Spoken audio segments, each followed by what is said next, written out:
It's on. Who is Marc Shepherd? Oh. Well, I'm this guy who most people involved with Gilbert and Sullivan seem to know. I've been doing Gilbert and Sullivan for over 50 years, and that's 5-0. And when you've been doing it this long, you're no more than 2 degrees of separation removed from anyone else who's doing it anywhere in the world. I have a lot of other interests. I don't live and breathe this.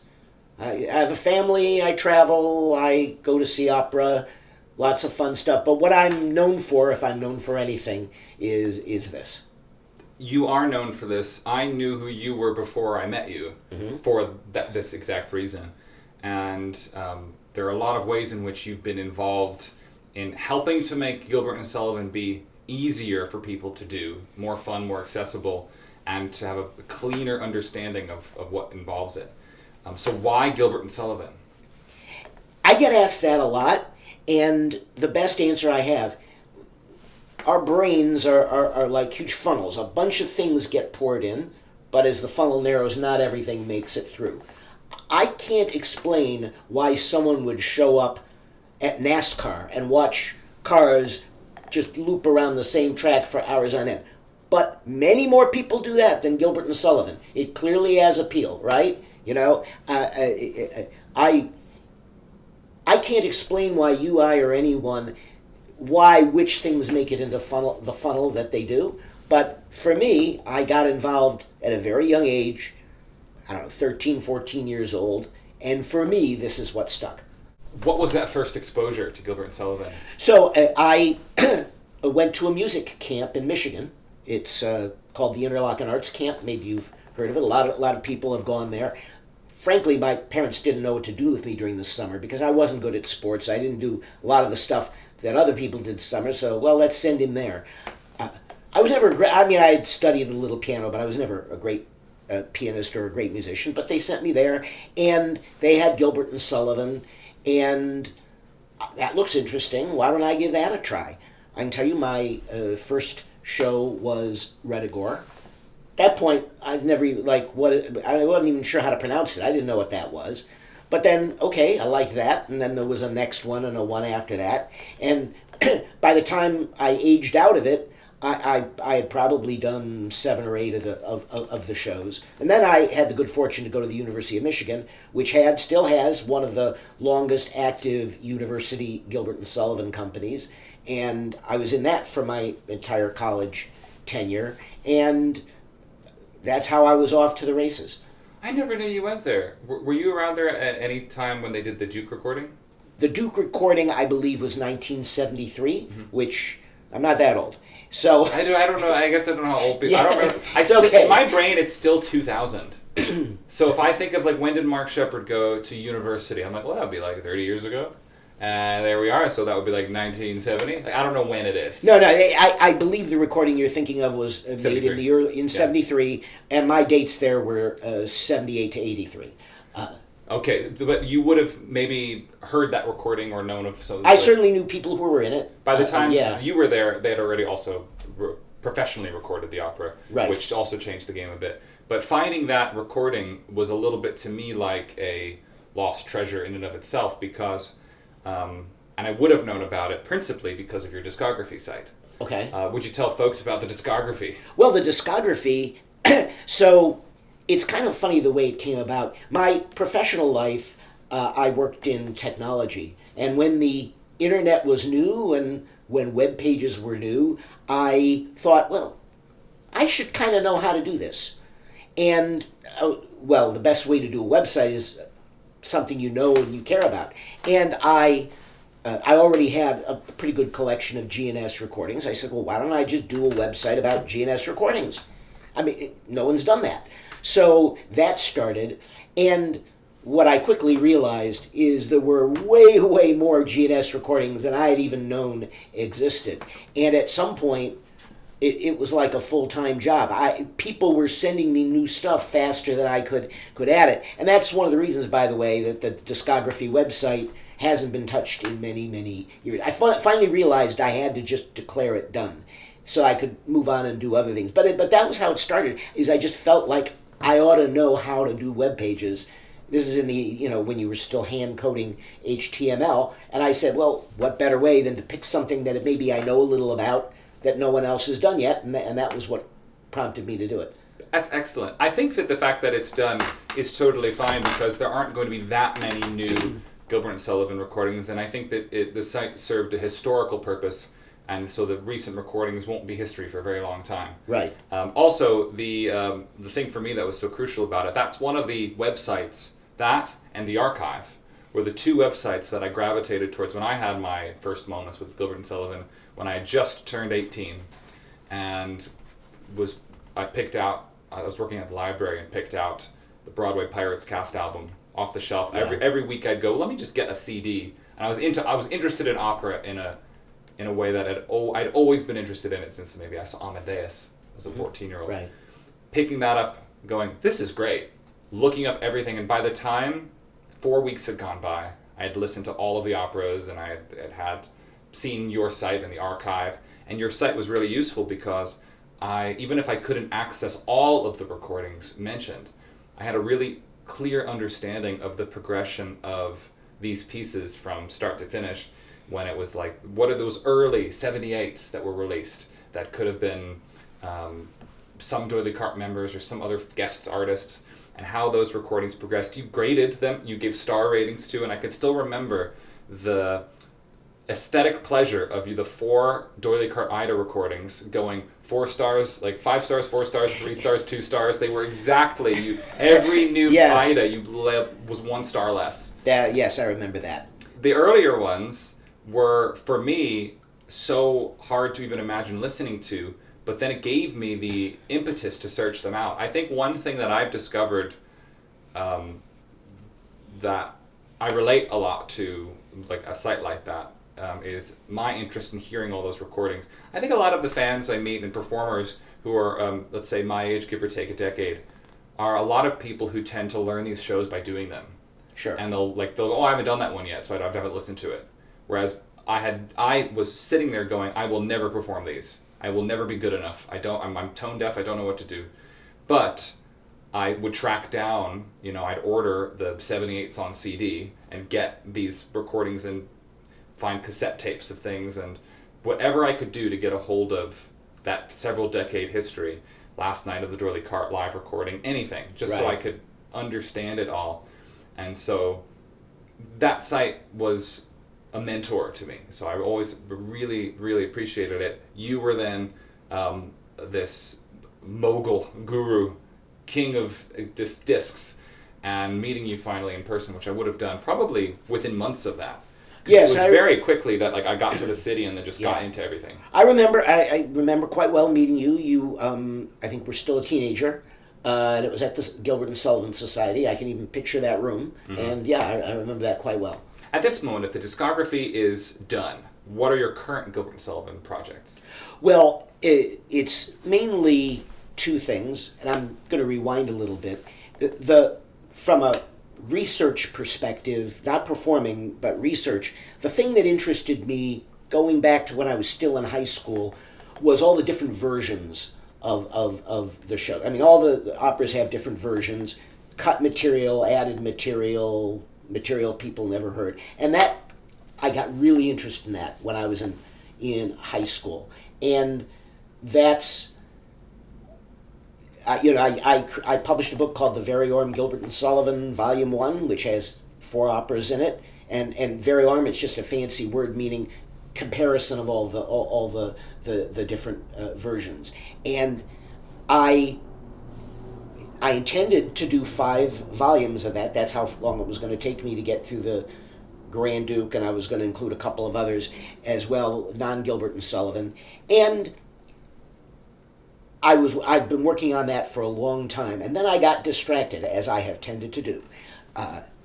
About, 15, 20 years ago, I did a vocal score of the Grand Duke, which is still like probably the preeminent now vocal score of the Grand Duke that people use, and it has all the lost material and all the alternative versions. And then 5 years ago, someone said, would you do the orchestra parts and the full score as well? Now, coincidentally, when when Browdy Brothers closed up their shop, they gave me a big chunk of their archives, including an original set of Grand Duke parts, and it was in my head to do the full score and the parts to go with the vocal score I'd done. And then someone said, will you do it? Now, I don't need to tell you, it's much better to have a deadline and a customer than to just be puttering around with no idea. So I said, all right, I'm going to do this. And that has turned into a second career for me. After that happened, they said, well, would you do the Gondoliers? And then they said, would you do Patience? And I'm now at the point I've done 7 Sullivan operas, full score and parts. By the winter, early winter of next year, I'll be up to 9. And I've gotten a lot of great compliments on them. You compare them to the existing parts that are out there.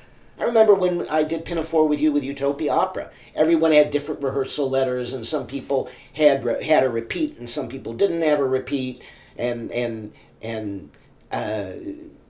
miserable. Yeah, it's totally miserable. It's totally miserable, and I felt that I could fix that, and people keep giving me. First of all, people keep giving me compliments, asking for more. Some even pay. Trust me, what you're paid it's like pennies on the hour relative to the amount of time, but still, the fact someone's willing to pay you means that you must have done something well. Now, these music projects have kind of overtaken my life, and it's kind of building on. I keep getting, okay, now will you do this one? Will you do this one? I'm now to the point, by about February, there's only going to be 4 left that I have not done, and I fully expect someone will ask for those too, and eventually, the thing is, it's finite. At some point, I have to have done them all, and there's no more that they could ask for. And no, not doing the Beauty Stone. Forget it. Not doing it. So when I get to the end of the Gilbert and Sullivan, then I'm going to go back to the original project, which was documenting all the libretto. Oh, variants. Fantastic! I've always wondered if we'd get more of the variants. It's my intention to. We can go into that more if you want to. I feel guilty because I started it when I was in high school, and given that I'm in my mid-60s, to have only done 1 volume by now, it's kind of ridiculous. And there's a whole bunch of reasons why that happened, but I want to finish that before I leave this earth. I hope you do. Yes. The importance of your Grand Duke score cannot be overstated, because that score is the preeminent one.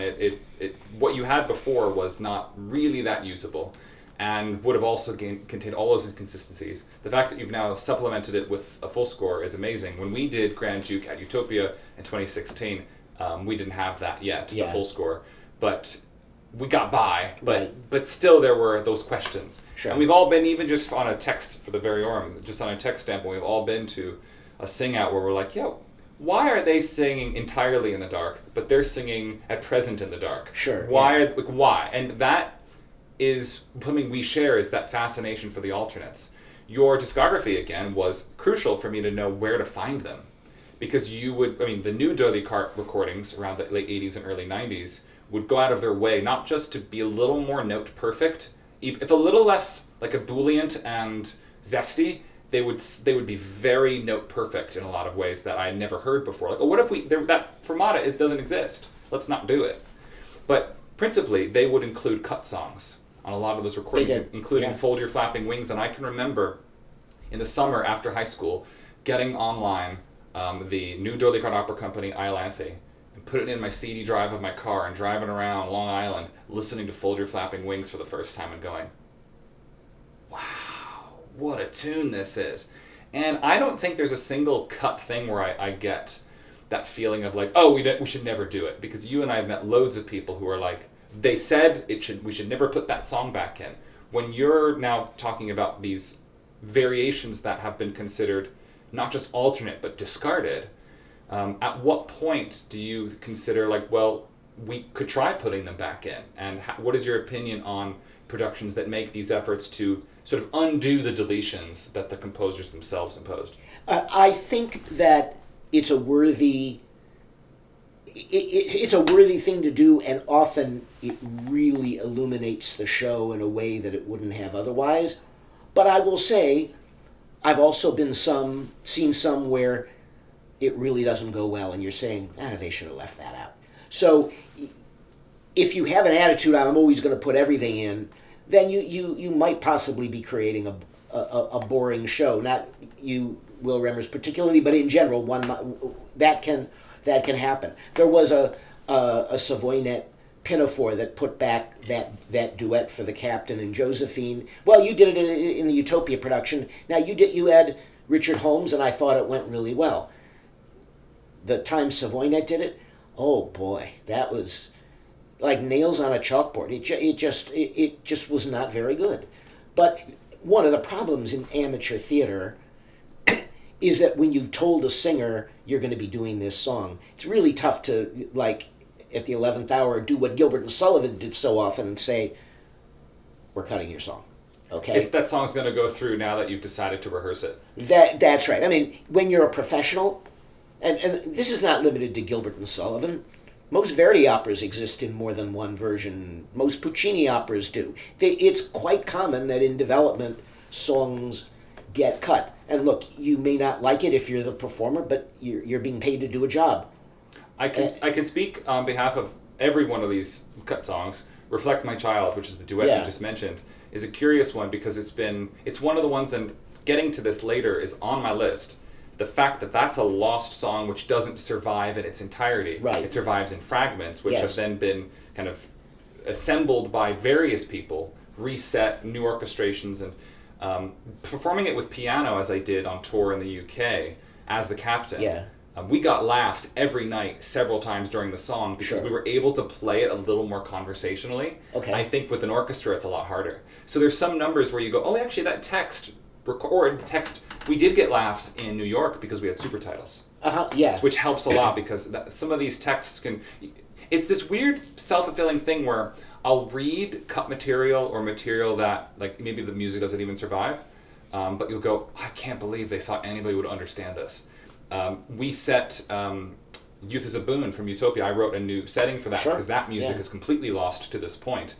And that's a very dense and slightly obtuse lyric, but once you understand it better with maybe super titles, you go, oh, this is actually really good. But there's a lot to say about these numbers being sometimes self-fulfillingly more filled with dated references than one would expect. It's almost as if they knew that some of these songs would, like Flapping Wings, I would say, and De Belleville are tougher listens without super titles for a modern day listener, and certainly tougher than the other solos those characters might have at other points in the show. Yeah, and the thing is, I do think that at times things are cut just because of circumstances that don't reflect on the material. De Belleville, Rutland Barrington was apparently not in very good voice. I mean, there were reports to that extent. And the fact that he recited the song rather than singing it on the first night, that speaks to something that was going on with him. And so sometimes, I mean, in Yeoman, the song for Wilfred, Jealous Torments, was written for Barrington, but then he dropped out of the production, and instead they had a newcomer. Maybe if Barrington had stayed, that would have been left in. So there's all kinds of things going on, and it's not limited to G&S. The first night of La Traviata was famously a fiasco, and Verdi did a bunch of rewrites to produce the version we usually hear today. Suppose it had been a hit, then he probably wouldn't have done those rewrites, and the original version would have been what we usually hear. I mean, these things, similar thing happened with Puccini and Madama Butterfly. So I think we should embrace the opportunity to at least look at these things, but it depends on the production. And look, people are going to have highly conflicting views. If you want to start an argument, get a bunch of G&S fans in the room and say, the Grand Duke, is it good or bad? And then just sit back and listen. They're going to go, is there a right answer? There is. I mean, you and I, you know where you and I stand on that, but not everybody does. One of the Phyllis song that we just found, Joanna Brabs, whom we both know, did a wonderful recording, and someone I know went onto her YouTube page and said, a good recording of a lousy song. And I remember thinking to myself, even if that were my opinion of it, would I put that onto Joanna's web? I mean, even though, it was only indirect, but it seems like, why would I say that to somebody? But yeah, this individual felt so strongly, and this person has been very hostile. She's been posting on threads everywhere saying these songs are awful. I don't mind if you want to say in the abstract, but would you put that on Joanna's webpage? It was like so rude. But yeah, there are some people, though they're a minority, but they exist, who think that these songs are terrible. There's an aspect to all of this too where I think we experience this a bit when certain communities, particularly in the UK, there's more of them there, but they have a amateur group, or they've got a performing tradition, or they've got a local company, and they've heard the shows a certain way, particularly people maybe who grew up with the doily cart. They've heard the notes played in a certain order, a certain way so many times that if you suddenly throw in something new into it, it kind of scrambles their brain in a way that they can't quite comprehend.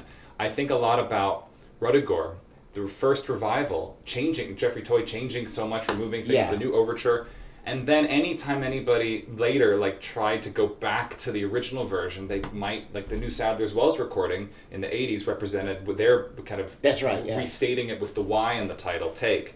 And my listening to that and going, why would the first time I probably heard Robin's recitative, let alone any version of his aria, and why would anyone cut this? And I have a certain thing where my body expects to have Robin and Adam's dialogue end and follow it with yada da da da da. So anytime it's followed with bum bum bum bum bum bum bum bum, I go yes, yes, because I never quite know what I'm expecting in any production. Like, are we getting the cool stuff? Right. Because my brain gets so tickled by hearing a different thing now and then.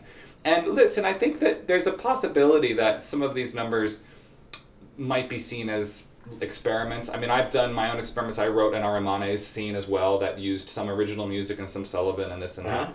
And go like, that changed what the Act 1 incantation represented, because I now had 2 spell scenes. So it changed the show. But I'm like, but was it originally like that? So I think that kind of circumspection and guesswork leads you to have every production be its own experiment. And I fully embrace the opportunity to hear the songs. And I had a great discussion with Joanna about it when these came out. And we talked about the fact that, one couldn't really even know how that song, Phyllis's song, plays, because there are too many variables. You might not even know how it plays until you've got it in costume, in a production that runs for more than one performance, where you can actually see it with an audience, done with an orchestra. And then is that song going to play the same way if De Belville follows it or not? Exactly. Whether or not you play it, because then that's suddenly that's a lot of new stuff that you're going to suddenly have right in a row. The funny thing about that song, when I'm not a good enough musician that I can just see it on the page, and know what it sounds like. So when I saw them, I still had no idea what I was going to... I mean, I could see, okay, it's in this key, it's got this tempo, but I had no idea. So I got home, and I immediately put them into Dorico, and Phyllis's song was the first. And then the other 2 followed, and my initial reaction was that Phyllis's song was the worst of the 3. But bear in mind, this is without a human performer. It's with just Oz coming through computer speakers. And then, interestingly, it was also the first one that had a performance out on Facebook that someone could listen to. And it has already, in the short life it's had, been the most recorded of the songs. Partly because sopranos feel that Phyllis is a somewhat underdeveloped role, and that this is an opportunity to see another side of her character. And so I've now had a chance to hear it quite a few times with different sopranos, and it really has grown on me. And I think it really is an opportunity to give her character something that is missing in the text without it. I agree with you completely. The Phyllis doesn't have an aria is a line like that. That line has been repeated throughout the ages. Right. Yeah, this is such a great part, but she doesn't like her closest thing to a solo is of riches and rank. I do not long, which is barely a full solo. For it's an arioso in an act finale. So there's a lot to say for just including it for the performer's gratification. I know that completely. That giving a performer more opportunity can be a successful choice, particularly if you know who you're dealing with. I can say that there are times where I audition for a part or I get a part in something and I just go, oh, I know there's a variation in my track somewhere. That somewhere in my role there's a thing they could choose to include or not. When I played Robin in New York with Blue Hill Troupe, first I got the email I was cast, I sent them an email right away and said, do you know about the song? Right. Because I've got the parts. And what was amazing about it, and tells you something, is that they did that in 2014 with me, and then now 12 years later, that was the next time they performed it. The Robin I saw was excellent, and someone I've worked with before. And I mentioned him afterwards, but you didn't get to do the song. And he said, we didn't know where the parts were. I'm like, well, I had them. I had them last time. So sometimes we know where stuff is, but no one knows. Look right into the camera. Yeah. We know where to find it. You know, it is remarkable because someone from Blue Hill Troupe said that to me as well, that they didn't know where the parts were.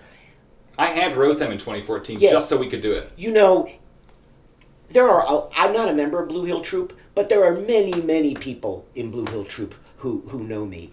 And it's just amazing. They could have asked you, they could have asked me, and I would have taken me no time. I would have happily helped them out. And the fact that it never occurred to them to ask,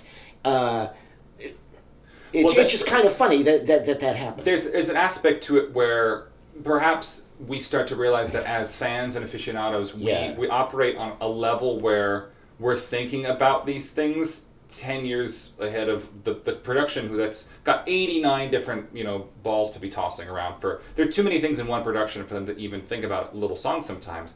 I've arrived at a rehearsal before for the Mercadante opera, and the first rehearsal, the conductor says, and now next number, your aria is cut, next number, and I was like, but I learned it. Like, I don't know. So I think sometimes they don't always know what they've got. Yeah. And, I mean, that was a great production. I remember Gary Slavin, who directed it in 2014. We were in rehearsal with the same soprano who sang our Phyllis for this video. Okay. And we had two verses of her aria in Act 2, Roses in Bygones I Had Thy Love. And Gary said, well, I see in the appendix there's two. Why don't we just try the second one? And then we all loved it in rehearsal. And that was the kind of directing spirit that I wish... that you need time to explore, right? I think if you're doing a Savoynet where you arrive for a week, you have to know what the show is going into that week. So you don't have the time to go, oh, maybe this isn't the right fit. So I wanted to talk about two things. Your experience and my experience of this discovery. Okay. I'll give you mine because it's a little less interesting. All right. But it helps set you up. First, I got wind of the fact that you found something because my buddy Leon Waxberg sent me a message with your Facebook comment that I found something. Okay. And I went, oh my gosh, what is this?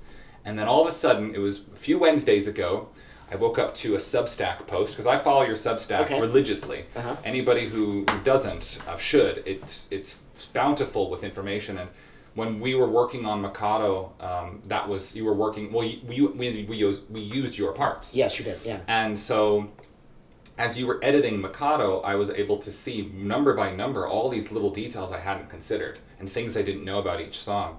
But then this day, it wasn't just dissecting a number, it was, oh, I've got 3 songs. And the most amazing thing, if you read the first paragraph of the Substack post, it's, I was in British Library, I found these numbers, etc., etc. Here's the full score and vocal score. And I realized how unprecedentedly generous that is. Because I think a lot of times that kind of thing would then end up taking a lot of time to go through some kind of pipeline where it's paywalled in some way. And we just got it for free instantly, basically. And I spent that day, I was going to work, and I went, oh my God, I'm reading every word you wrote. I'm looking at these PDFs, seeing music I've never heard before, listening to the MIDI vocals of the different audio tracks you presented. I missed my train for work. because I was too busy. I was either Okay, texting one of my buddies about it or just reading it and listening to it. And then later in the day, I did it again. I missed my train twice in one day because this is the way it feels. You've got a band you like. It's your favorite band. But every member of the band is dead. They died decades ago. But all of a sudden, a new album comes out by that band. That's how this felt. And as you said, it was a unicorn to get 3 in one go. Walk me through the process of that day. What were you looking for? And then what was give me the play-by-play, second to second of the minute that you knew what you had. Okay, so we talked about I've been doing these Sullivan editions. I've done 7, soon to be 9, and it occurred to me that there was stuff in the British Library that's unique that I really ought to look at. And so I'm retired now. This is what retired life is for. You just pick a week and you go. And I spent 6 days in the British Library. Now, mostly what I was looking for was what I'd call small bore stuff. Copies of things that maybe would clarify an ambiguous passage, but no one, it would put most people right to sleep if I went in. It wouldn't put you to sleep, but most people, if I said, oh, this little thing here, is it A or is it B? That was the type of thing I was expecting to find. So among other things, the British Library has copy scores from the early period. These copy scores were made at the time the operas were being created. One of them, there's a copy score of Utopia Limited, which is very important because we don't have Sullivan's manuscript, and that one the copyist wrote the date, and the date is before opening night. So these copies are being made while the opera isn't even settled yet. And that clearly is the case with this Iolanthe score. Well, anyhow, so for some strange reason, there's a kind of cruel randomness about these. There is no known extant copy score of the Mikado. But there are 3 of them of Iolanthe, and there are 2 of Redigor. Can't explain why there would be 3 of Iolanthe and 2 of Redigor, but none of the Mikado. My personal suspicion is that at some point things walked out the door that weren't supposed to. Just a hypothesis, because there's no logical reason for there not to be one of the Mikado when there's multiple of them for Iolanthe and Redigor, and also yeomen and gondoliers and pirates and so on. So anyhow, I asked to see this score of Iolanthe, and I'm going through it, and it doesn't resemble what was described in the catalog at all. And then I eventually realized that this is not the item I asked for at all. It was another copy of Iolanthe, which was fine. It's actually the clearest, easiest to read of the copies, but it didn't seem to meet the description. So then I had to guess where the real one might be. And I guessed correctly, and they sent it out to me. You've been to the British Library. It's not like you just go to the shelf and take it off. You have to request, and you wait a while, and it comes. So the songs that we're talking about were all at the back, and I was going page by page. So I first go through all of Act 1, and I'm turning page by page and taking cell phone photos. A friend of mine said, digitize first, analyze later. So my time at home is relatively boundless compared to the 6 days I knew in the library. So I wasn't careful. I mean, every once in a while you see something, what's that? But other than that, I'm just turn the page, snap, snap. Turn the page, snap, right? So then it was starting to dawn on me as I'm getting late in Act 2, and I'm seeing, boy, there's a lot of pages left in this manuscript, and the opera's almost done. What could be back there? But I wasn't jumping ahead. I was page, snap, snap. And then the Act 2 finale is over. I turn the page, and Phyllis's ballad is first. And I've been doing this textual stuff for decades. I immediately understood what it was. And I pause and I look at that for a few minutes. But when I really got over the moon was when I got past that and I saw de Belville. So I would say that if if you polled G&S fans who know what they're talking about, and they could name one song that they would have liked to find, it would likely be De Belleville. Not counting the entirety of Thespis.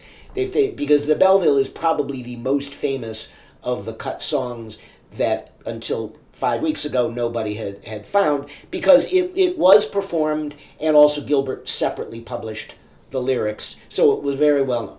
And people have asked me, did you jump up and shout? You've been there. It's a library. It's a quiet room. No. But I mean, I just went like this, and there were tears welling in my eyes when and then we're not done yet. I page past De Belleville, and then comes the quartet, which, even though it's the earliest of the three in the opera, for some reason it was after the other two. And then the last thing in it was Fold Your Flapping Wings, which we had already. But I was just dumbfounded, and I immediately understood what this meant. And this was kind of early in the week.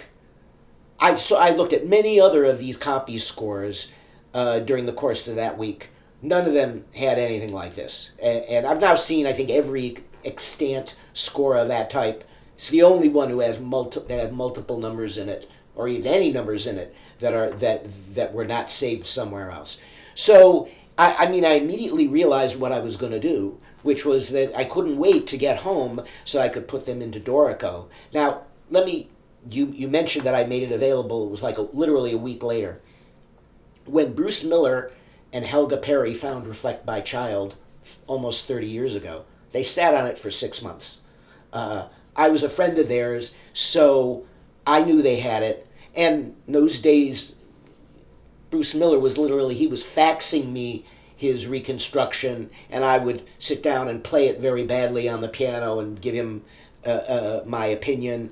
I made one or two suggestions that I think were incorporated, but he sat on it for six, and it wasn't because he was being greedy. He wanted to introduce it in his way. I've told you the piano reductions that I released on that day were not the best, and I knew they weren't the best. I could have sat around for months and tried to make them better, but I said, this doesn't belong to me. I'm just the conduit. Let's put it out there. And then, of course, getting back to Reflect My Child, for quite a few years, the only way to get it is you had to buy the score from Browdy. Okay, he didn't put it out there on the public internet. But I'm not doing this for money. I'm doing it to share. So I wanted to make it immediately available. But I'll tell you an even more appalling case than that. Lady Sangajur's song from The Sorcerer. I don't know if you're aware, there is an incomplete set of orchestra parts in which that song is extant. It's a similar problem as Reflect My Child, although there are more gaps than that had. Well, anyway, Rick Wilson, the former curator of the Pierpont Morgan Library of the Gilbert and Sullivan collection, found those parts 20 years ago, at least 20. And I remember him telling me, oh, those parts have been discovered. He was very cagey about where they were. He just said they were discovered. 20 years went by. He did not publish them. 20 years. And I later learned more about him. He wanted to wait until he found the time to publish it his way, whatever his way was. Meanwhile, he died with more Gilbert and Sullivan projects than anyone's going to complete in a lifetime, because he kept waiting for the moment to do it right, whatever right was for him, and the moment didn't come. Those parts are in the British Library now. You could go look at them. I haven't even focused on it, but they only just got recently published, like a few months ago. 20 years ago, he sat on it. So I had that example lingering in my mind, and over the years when Rick Wilson was still alive, I would occasionally write him notes about, hey, I'm looking for blank, do you know where it is? And I could tell from his responses he didn't want anything to do with me. He didn't want to tell me. And then I later heard he directly told people that he viewed me as competition and I was less competent than him, and why should he give me the time of day? And So in the years since then, I just say, what would Rick Wilson do? And I do the opposite. Because I don't care if somebody's going to take it and maybe get more credit for themselves or do it better than I did. I don't care. I want, to the extent, I haven't discovered anything like this, and I doubt I ever will again. But when I have something, I want to put it out there and share it. We all thank you for it. The fact that when you read that Substack post, which everybody should do, if you have any interest in this material, it's you get into even more detail in your notes within the PDFs themselves. But you've got a lot of detail that's really helpful in the post, the Substack article, that you're approaching it from a place of generousness, that you've inherited something that doesn't belong to you, that you want to share with everybody. It's not Marc Shepherd's discovery, I have found the Holy Grail, and Marc Shepherd's name will be on it forever. Truth be told, it will be on it forever because you published the first one, and for as long as people remember where these things came from, they'll always thank you for it in a way that I think deserves your own pride and own self-admiration for having the gumption to look through stuff so much. But the other thing is, like you say, there's an aspect to it. You even put these words like dumb luck, where the fact that this is here, that copyist having some sort of foresight to save that at the back of the folder, when one could assume that if that is not the case with those other copy scores, that those copyists, whoever they be, were not even bothering to save things that Sullivan and Gilbert had discarded. So the stars aligned in a way. This particular score is also fascinating because we really should have known this was in there all along because it's been in plain sight in a way. Where was it before, I think, 2015? Yeah, so I'm glad you asked about that. So there was a D'Oyly Carte music director in the 1920s named Harry Norris. And I've seen Harry Norris's initials in quite a few of these scores. What he would do, he would open them up, and when he saw a discrepancy, he'd make a note of it, and sometimes he'd put his initials HN, so you knew it was him. Well, anyhow, I'll tell you why this is relevant. His initials are in this score, and he worked for D'Oyly Carte in the 1920s. In 1930, Rupert D'Oyly Carte apparently decided that maybe some of our more valuable scores shouldn't just be lying around the office, and he took out a safe deposit box at Coots, the aristocrat who banks with Coots, that Coots, and he put 10 of his most valuable scores in them, including Sullivan's original manuscript of Iolanthe, this particular copy, and then copies of a bunch of others. And that was in 1930. And the inventory of that box in 1930 is also in the British Library, so I've got a copy of that inventory.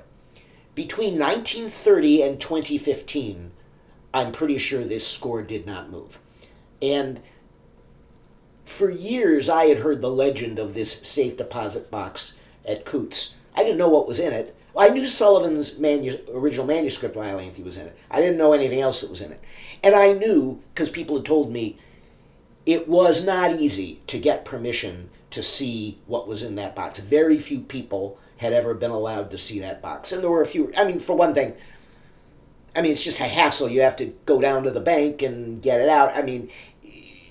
There's that aspect of it. But also, for most of its history, D'Oyly Carte did not want musical scholarship going on.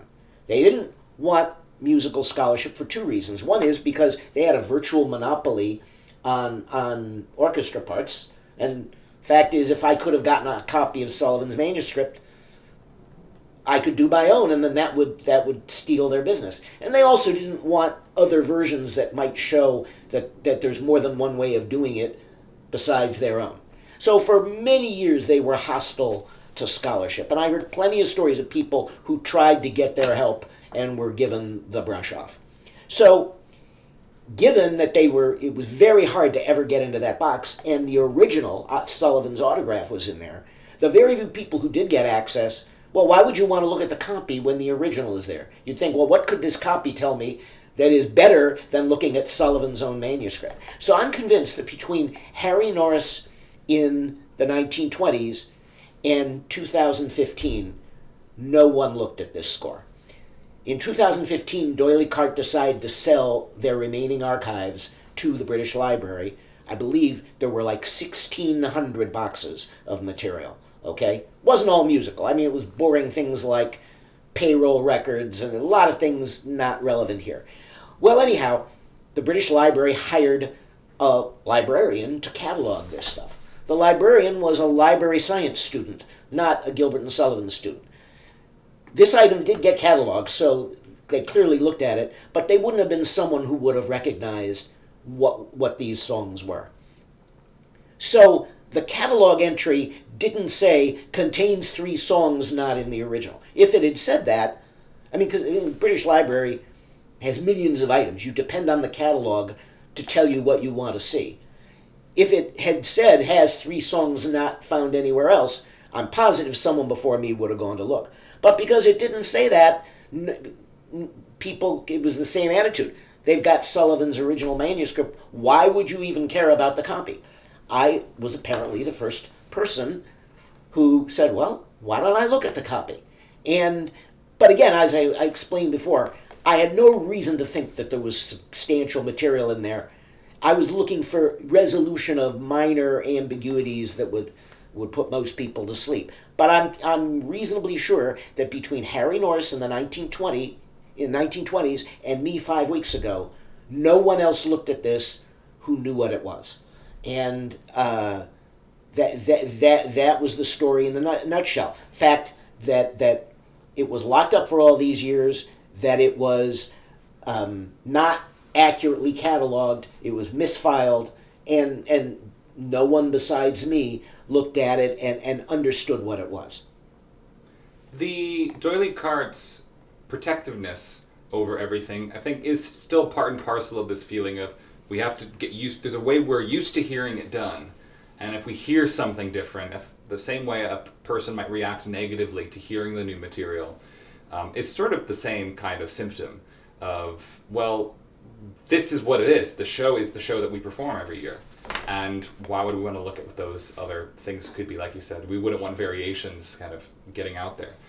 And it does make me sad that they weren't an operating company with their own archivist who would go, okay, I'm going to go through all the boxes and just see what we have and see if there's anything in here worth pointing out. Probably it's good that maybe they didn't, because who knows what they might have done if they saw something that they might have locked it away or not given it to the library.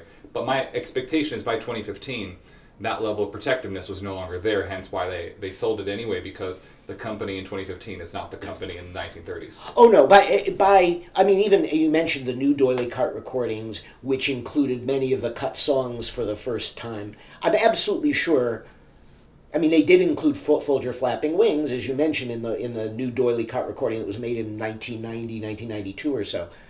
I'm quite sure if they'd known these songs were there, they would have recorded them too. So at that point, remember, it's been sitting in a vault since 1930. There's basically no one alive who knows it's there, okay? And doily cart, they were performers. They were not scholars, okay? And they by this point, they have no idea what they have.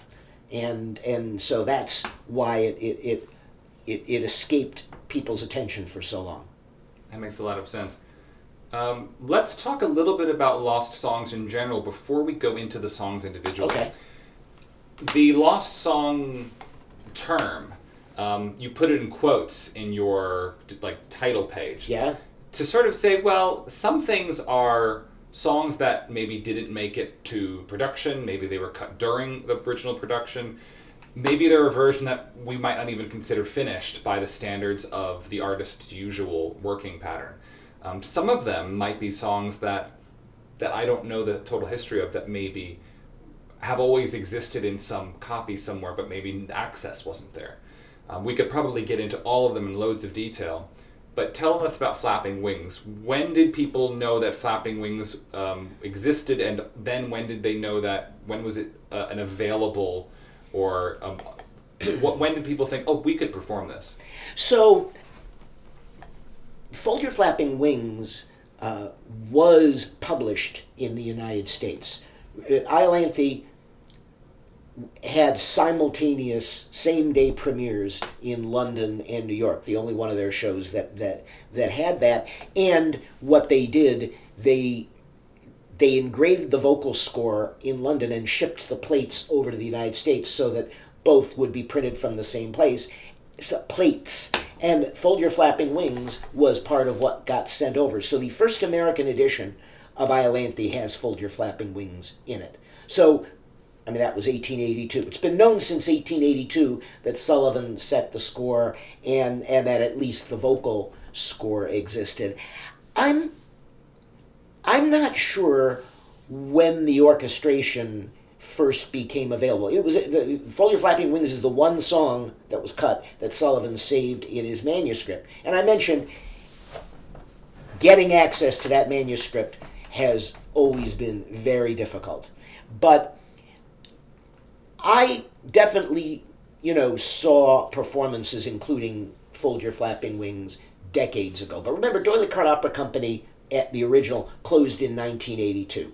After 82, they were much more wide open than they'd previously. They had nothing to protect, right, anymore. And the new company wasn't about that same tradition anymore. So at some point after, the first time I heard it was definitely after 1982 when the old company had closed. But I don't remember the exact date, but clearly the fact that it existed was well known because it had been published in the American Vocal Score way back in 1882. That's right. On IMSLP, there are two versions of the Schirmer, and one is the Flapping Wings version and one isn't. And the Flapping Wings version, I very clumsily gave to Bronx Opera as like, oh, we needed a dialogue vocal score, and I wasn't paying attention. And the dialogue in that edition is also different. It includes the Derby Cup line and certain things. There's that scene, the de Belville scene, plays as you've published it, but without de Belville there. And right. I can't imagine a world where you would do, again, this is one of those things too where, I mean, I've only heard it one way. Right. But I can't imagine yet a world where you have Mountararat come on first to do his own mini scene and then have Talaler come on after where de Belville doesn't get sung. It would make no sense. And I don't know if you've gotten that far, but there are other errors in that early Schirmer score. Things where the words aren't correct or the notes aren't. You probably noticed that there's some other mistakes in it. So it's the only example, by the way, that I'm aware of the Schirmer scores where there's two distinct versions. Maybe there are others I don't know about, but that's the only case I know of where there are two versions of the Schirmer score. It was in rehearsal that I suddenly realized. I remember perking my head up and going, it wasn't even my scene, but I went, those aren't the lines. And then I looked at the PDF I had sent them and went, oh no. Oh no, everybody's, and then so I quickly, with maybe weeks to go, went, everybody, this is the new material, please. Okay. Because I did, again, maybe you and I feel a little differently about dialogue than the music. I think that the feeling of their Gilbert people and their Sullivan people maybe has some truth sometimes. I don't know where you would say you'd stand if that was a question pressed to you, but I've usually been pretty conclusively a Sullivan, more interested in the music variations than the dialogue variations. But that said, if someone said, here's another version of the scene, maybe I would definitely want to try it. But it's a song it's both meat and potatoes to me. So yeah, I mean, I'm really not on either side of it because I spent decades doing the Variorum stuff, which was all about the words, and now I'm doing mostly music editions. So I'm really on both sides. But I agree with you, that short scene with Mountararat and Phyllis, it was clearly designed to be the lead into that song, and without the song, it makes no sense. So that edition just has it as, that's a case where they didn't get to communicate that, hey, Flapping Wings is out, take it out, like remove those parts from the plates. And then they also, de Belville not being there didn't stop them. I mean, I don't know, these scores, when did America start having dialogue in their vocal scores? It was apparently a tradition that went way back because the first American edition of Patience and of Pirates, and I believe of Pinafore, they all were published with dialogue. So apparently in the U.S. market, and frankly, this is one case the U.S. had it right, why would you want a score of a work that has dialogue, but the dialogue isn't in it? Who would have thought that was a good idea? But when the first time I ever went to England to do a show, and the fact that they carry around two books, a music book and a word book, I thought that was the dumbest thing in the world. I'd never heard of that. Well, anyway, so Gilbert and Sullivan had various ways of accelerating the American publication because they wanted to beat the pirates, right? So if you look at the first American edition of Patience, also a bunch of things in it that weren't published in the UK. First American edition of Princess Ida, same thing. And that was simply because, stuff was shipped over. they didn't get word of the cuts, or maybe the instructions were mistaking my instructions, etc. They were not clear. So yeah, the American editions, many of them have these extra things or these things that just clearly don't belong there. And then what happened was all the Schirmer editions were set from early American editions, and I guess when they did Iolanthe, they didn't realize they were looking at an old score that was not that was not the latest version of it, which is why they went and it got published with all those mistakes in it. All of these things point to the fact that in certain industries or segments of these larger musical industries, there are well-meaning employees that don't necessarily know what they're looking at. Mm-hmm. When they pass something forward through whatever system it is, that thing doesn't get checked. Now, I'm grateful that we have that other version of that vocal score. Why not have both? Sure. And that's super exciting. And the other thing I need to mention is your efforts to create better editions are part of the larger goal of getting people editions that match. I think that when you see individuals overseas with 2 copies still of these editions, particularly the vocal scores that might not even be that easy to read, and then they're dealing with both of them, why not have one thing that corresponds and has working rehearsal letters, etc. I think that's all instrumentally valuable, and like I said, your Grand Duke it had little competition considering what people had been working with before. And when it comes to the way you've implemented your editions, you've been very helpful to the performers by including the variations in line with the rest of the material, so that if there are 2 versions of a song, they're back to back, as opposed to what I dealt with doing Reddigour and with Blue Hill, where we're like, oh, in the back of the book, there's a second verse for Rose. But the thing about that is if you treat it as an appendix, it's going to remain an appendix. Mm-hmm. And I think that as long as, you're basically giving the performers and the production team the keys to the car and going, if you want to do the Aloha preview, right, do it. I've given it to you. It's between you and your gods and Arthur Sullivan and William S. Gilbert if you think that is stepping on them in some way. But if you are really committed to a version of a public domain work that represents perhaps even a more outre thing than ended up happening 2 weeks into the run, where things started dropping off in that show in particular, it's instrumentally valuable because I think a lot about the fact that the way Grand Duke's reputation changed from that run and going forward. Obviously in the mid-70s when 1970s when D'Oyly Carte finally did a version of Grand Duke, it revived a lot of interest in songs that were definitively cut from the show. They perform, at least on the record, 3 songs from it at the last night, 2 of which were the roulette and bumpers were cut from the original run by the composers. So you have to start to think, well, obviously that show is presented under slightly more strange circumstances in an artistic way in terms of the partnership, but they didn't always have a decision on the material that was evergreen in terms of what should be cut and what should be included. Mm-hmm. And I think that's right. And you mentioned Reddigour. I once counted up, if you wanted to perform Reddigour and restore everything, and you used the Oxford edition, you would have to flip back and forth between the appendix and the main text like a dozen times. Now, granted, very few productions actually put everything back in Reddigour, but that's what you would have to do. And Reddigour is on my bucket list of one that I want to do so that I can put all that stuff in what I think is the right order. And that's, I have great respect for David Russell Hume, who edited that edition, and he's a friend of mine, and he's probably going to be a little insulted if I do a version of it and put it out for free. But that's something I want to do. And I would actually also include the Jeffrey Toy, Harry Norris stuff, because the fact is people do sometimes prefer, even if it's not authentic, people do sometimes prefer that. The Blue Hill production, which you saw, it was a hybrid. It had a little bit of both. It was so weird because all of it, I kept expecting certain, do you know the 2 bars that is actually 4 bars before When I'm a Bad Bard? I will tell Terry Littles. Yeah. It's like that. It's these minor little things where I remember when we did it in 2014, the conductor had to paste those 4 bars into these other parts. And then, this more recent one, they picked and chose maybe around. Right. I don't know if they actually used the Oxford parts. They did not, because they told me they couldn't find the Oxford parts. It is the way. I think that sometimes that's the vocal score of choice, which I think anybody doing Ruddigore at this moment should use that over the Schirmer by and large. But as far as what's out there and easy to get relatively.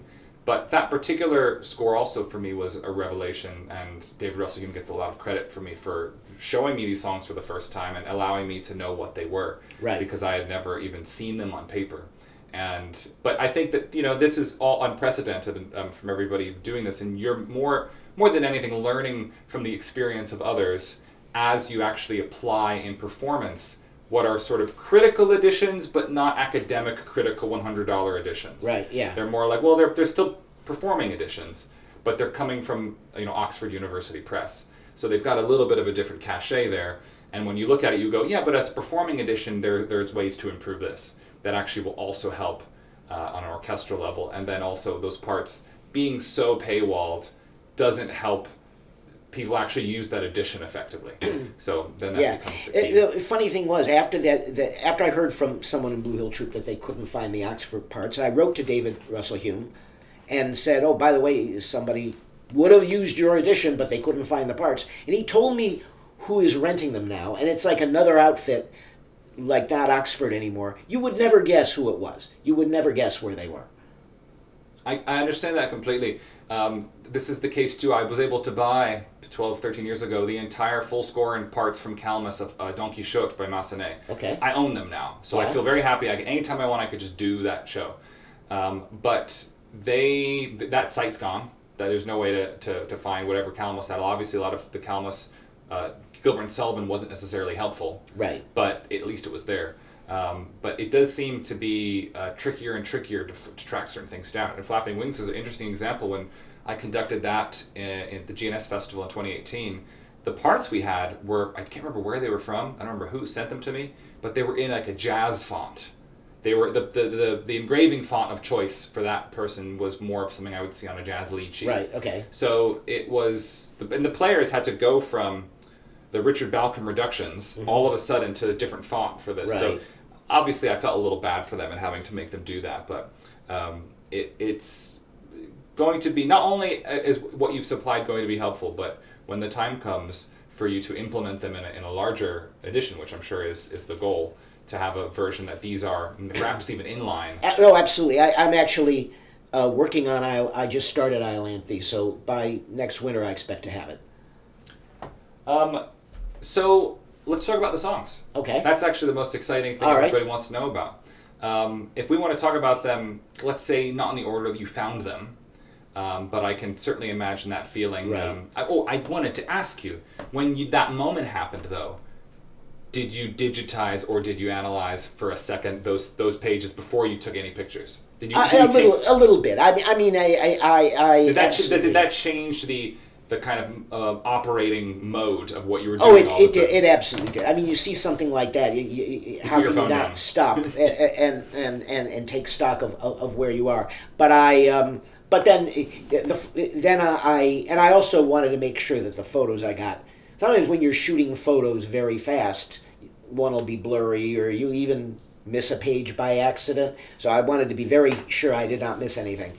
But yeah, I did pause, but I didn't really analyze it that closely. And you've asked a lot of questions in the last few weeks of details that at that time I really just wasn't immersed in yet. And also, I mean, there's that really troublesome fermata that we've been talking about in de Belville. And I decided, even though it doesn't necessarily make sense, I wasn't gonna override what was there. I mean, there were some mistakes, like, B natural and trombone over B flat and cello, which that can't be right. But other than that, I wasn't going to try and the fact is, had these songs remained in the show, a lot of these amendments and corrections would naturally have been made over time, as they've been in all the other songs. There are things about these that have been interesting to hear, having just performed them for the recording with a small orchestra of winds and piano and cello. Yeah. The time I spent in the British Library was, for myself and for you, I saw the Grand Duke manuscript. Right. And that was just after they had gone through the effort to unpaste the pasted pages, right. which was whoever is initiating that at the British Library is a saint. Yes. Because they don't yes. need to be doing that, but they are. But they did it, yeah. And that allowed me to check my homework, because I had orchestrated twice over the missing bars for Ah Pity Me in the Act 1 finale, because in the editions we had, I mean, I had to write an insert because we borrowed Seattle's parts in 2016. So I wrote an insert that was, okay, Sullivan, Sullivan, Sullivan, me, Sullivan, Sullivan, me. And checking my parts and seeing how different and then how similar the choices were from just, because from a reduction you sort of go, well, that's how the reducer saw those 4 Sullivan bars, and then that's reduction would have come from the actual manuscript, or the part they would have reduced, because we've always had the piano part of it. Right. So you'd go, well, if that's that, then that must still be that. And there were other times where I went, oh, Sullivan, you could have gone further there. So there's always these interesting things where, in that moment, that's the first thing I turned to, where I went, I need to know. And then I remember going through it page by page, just taking it in, looking at all the weird things. Because as a manuscript, it was full of, like, there was an extra song in the bit with the Baroness and Ludwig, like an extra, like, little 6/8 chunk that was almost not finished. It was like a verse and a half or something. Right. And I was flabbergasted at what I was seeing, took pictures of it. I think I photographed just the goodies, just the new stuff. Sure. That's what I recall you did. And then sent it to you, and just to see, like, the more insight folks like us can get in the working process, the more interesting the shows become. And the interesting thing is I want to do like an expanded edition of the Grand Duke to include all the stuff that you sent. And all these requests for other operas that have been coming into me, I haven't been able to actually sit down and do it. I promise you I'm going to get to it as long as I remain above ground. But I mean, the things that I have like in queue to do, I wish I had twice the hours in the day. Here's my declaration to the world. When you finish the 13, we will do them all, if not in one day, or 1 week in one calendar year. Oh, okay. We'll do them all. Oh, that's a challenge. All right. Because that has been my dream, is to just do. I mean, I love a rep company. I basically build an ad hoc rep company for a year that does them all and does them well. Yeah. And it would be good to have the same edition every time. Mm-hmm, so that's sort of my. All right. And then let's just do all open up almost every cut. Terrific. So the first song, which is was the first thing I went to, because if I had read about it, we see several copies behind you of various editions of annotated Gilbert and Sullivan. I would have read Ian Bradley's back when I was 18, and it would have had all of the bonus songs, you could say. Things that, this was maybe in an early copy, maybe the Lord Chamberlain got this, but then it disappeared, whatever it was. And my brain, to your point about de Belville being more famous, I could have told you de Belville is like the next White Whale number. Right.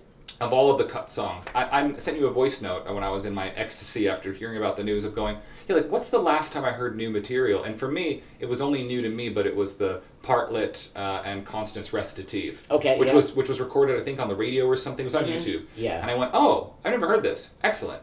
And I was wondering, what else is there? I've still never heard an orchestra play the Act 1 finale from the original Sorcerer. Mm-hmm. The chorus, the opening of Act 2, neither, but I really want to hear that reprise, and would probably perform it the next time I do it. But the thought in my brain of like, well, I know that exists somewhere.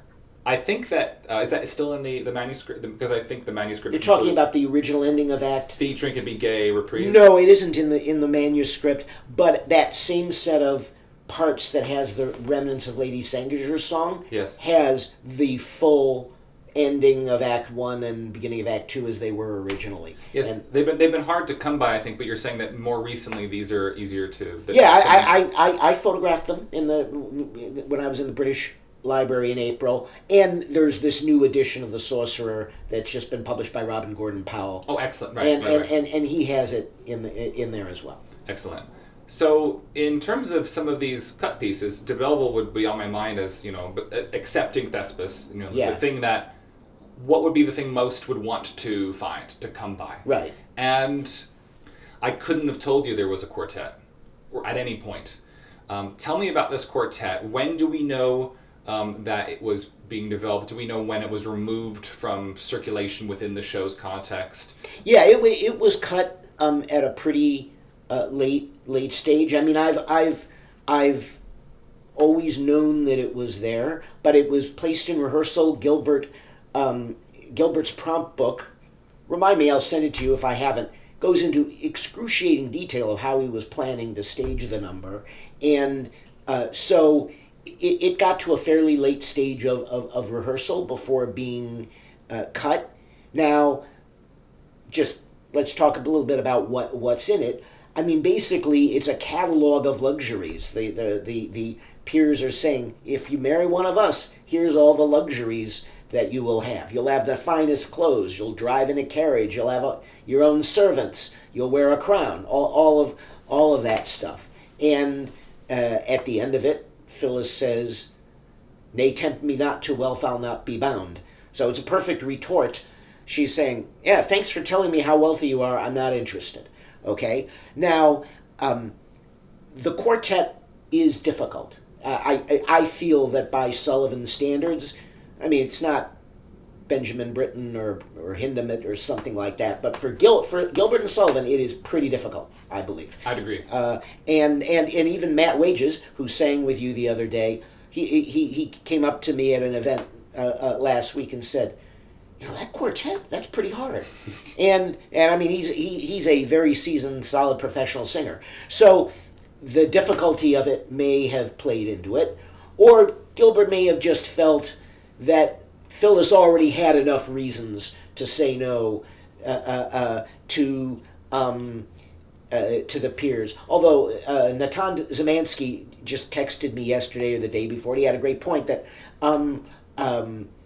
before that quartet, there's a song primarily about rank, and then this one is primarily about wealth. So they actually complement each other in a very nice way. I think that the quartet of the three songs is the most interesting harmonically, musically, and you know, if you have singers who can sing the material, I think it's absolutely on the level of the rest of Iolanthe. It's not, some things get cut because they're not very good. I don't think it was cut because of the quality of the material. I think Gilbert must have just felt, oh, we've spent enough time talking about how Phyllis doesn't want the peers. We just need to tighten it up here. But I think it's easily, for me, it is the highest quality of the three songs. I strongly agree. It was the one I'm most excited by. Perhaps I have some particular connection to it because it's the one that involves the Lord Chancellor, which is the part that I played. I think that Ludwig and the Pater, Baritone, and Mikado are the three parts I've done at least 25 performances of. So like I've got a lot of that guy in me, and just to go, oh, I've got more of him to sing, it was very exciting. In fact, I can admit a thing I never knew about was the recitative he sings, which did always exist in the manuscript, and I don't know maybe no one saw that before 2015? No. That was seen long before that. I was well aware it was there, but the thing is that recit makes no sense if you don't have it. I mean, it was published in the Browdy edition, and I think David Russell Hume had it in his doctoral dissertation from the 80s. It's just that recitative by itself. What would you do with it? I think there are things that I probably passed by, also like in various books I've read myself, where I'll see like, oh yeah, it's a piece of something that might even have some music under it that I don't quite know what to do with. But that was exciting for me, at least, to just go, I've never even known that, I've never even remembered that music existed, but that, as you say, wasn't lost in any way. It just, you've now put it in your edition because it makes more sense. There's also a bit of debate as to what, I guess, number 9 is, which is Phyllis's recit that follows. Yes. Because the recit we have now, Nay, Tempt Me Not, might not have been the recit that went with that quartet. Is there something that's dubious quite there? true. There was originally a different recit, and we have the text for that, not the musical text, but the words. Because so many things were being changed, we don't really know which was replaced in what order. But there was originally another recit that was a little longer, and they just tightened it up. You know, Nay Tempt Me Not, it's very brief. It's like, just one phrase, right? So it's simple, and it works perfectly as a segue. The video we've done performs the suite in context. Oh, okay, good. So we've managed to give it a bookend of what it would sound like. And the segues make sense to me. And Natan is right. We realize this too about the fact that I always consider that chunk of Iolanthe the Act 1 finale of Act 1. Right. Because it's a big musical section with no dialogue that is a lot of people on stage. Now, it focuses a lot on the peers. There's not a fairy to be seen for still many minutes out. And I've always found moments in my life where that is a slow section. As the LC, I check out a little bit because every director is like, well, you don't really need to do anything. Because you're just watching what's happening. And I'll usually sing in the chorus because why not have an extra voice? Right. I think in the D'Oyly Carte tradition, there was no way that you'd have the principals sing. They would often exit for choruses a lot of the time. Enter Frederick after Cat Like Tread, that kind of thing. Exactly. So I've got, I'd rather sing than not sing. But the point is I definitely know when I'm playing the LC that I introduce the scene in a way and then I wait to say, well, who has dared to brave? Like I basically wait to say, well, who's this guy? Right. I got nothing to do until then. So there's an aspect too where like the through line of him being involved in saying, well, I'm going to yield my claim and pass this off to y'all, but I'm going to need to interpose a bit and go, okay, she's saying no to this, but this is still like my function as a guardian is to find a suitable spouse for my ward who is not well off and find her a place that's valuable. He's not quite as lecherous as I think the other fellas are in a way that there's a heightened masculinity to the peers that I don't think that Lord Chancellor shares as somebody who's earned his position.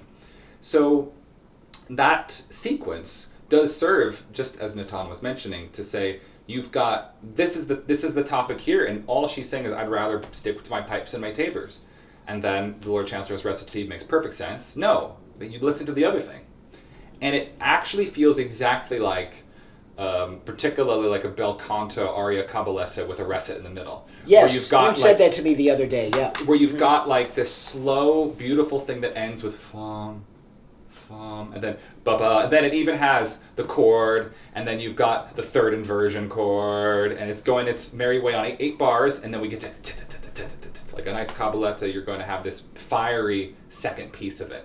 Then I think you're separating Blue Blood from the Barcarolle, which are both quite slow, with something a little zestier. In this weird way, I can imagine it makes the scene faster by making it longer.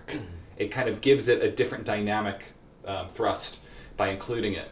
And it was certainly the most fun for, I think, everybody to be involved in. And it has a great involvement for the chorus. You're absolutely right that the harmony is more complicated than you'd find elsewhere.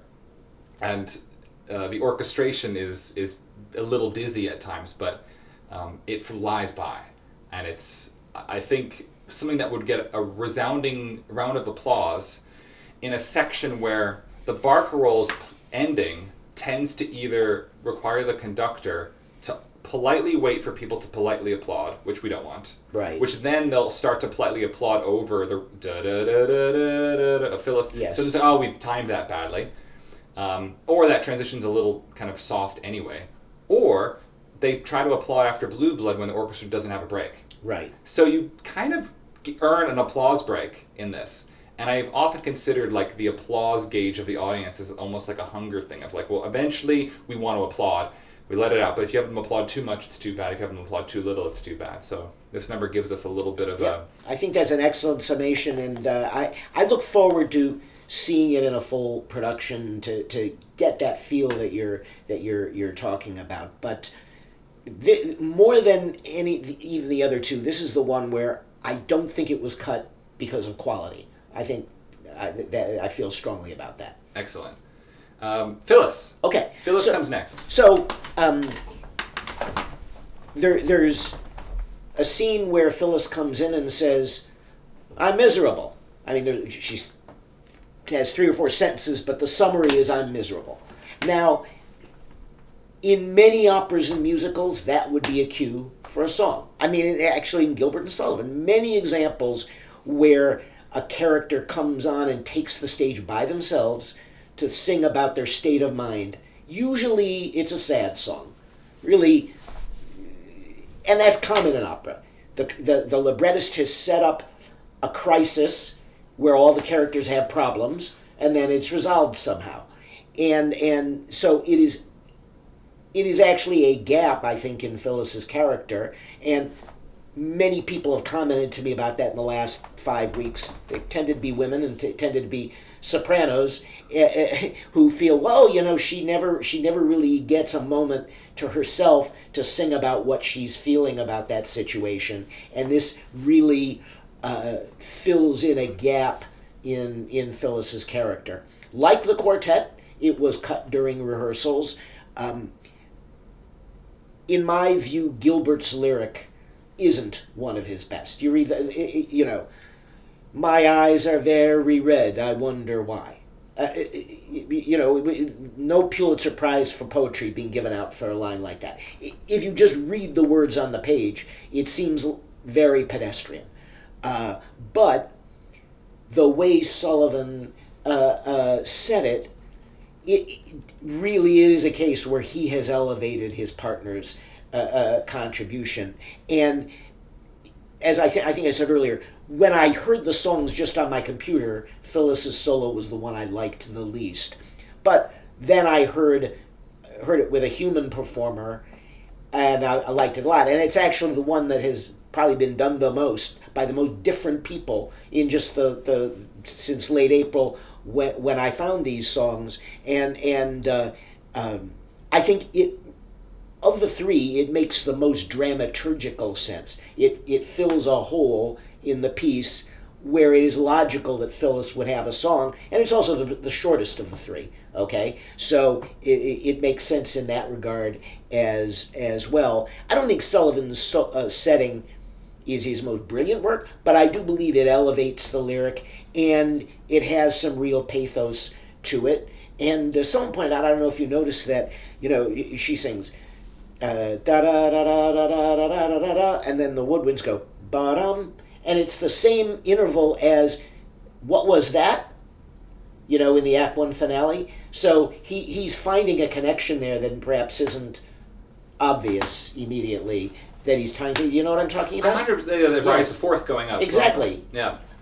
So anyway, I think that probably it's the one of the songs that it's easiest to make the case for putting it back because it fills a hole in Phyllis's character. It's not that long. It's not that technically difficult. Any soprano that could sing Phyllis can sing this song and do a credible job of it. So those are my thoughts on that one. Yeah, it would be the least difficult to rehearse of any of them. Exactly. And with regards to Phyllis, she's not been seen since Act 1. That's So right. for her to come on here, it also changes the way she delivers her line. A lot of actors will play it in a way that's a little bit stroppy, they might say, a little bit like petulant and play the character probably a little too unlikably. But to soften that line by knowing it has to be the cue for a number, rather than, this is a line I have to say until the guys come on and then we do a funny scene, which is often how that line feels. It's now, I've got to earn tutti orchestra.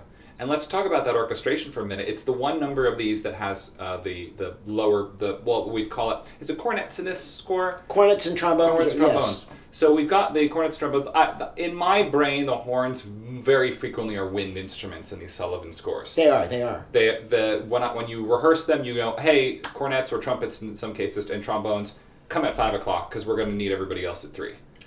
And you will find these moments where they're used really effectively, and it's not always for a soprano aria.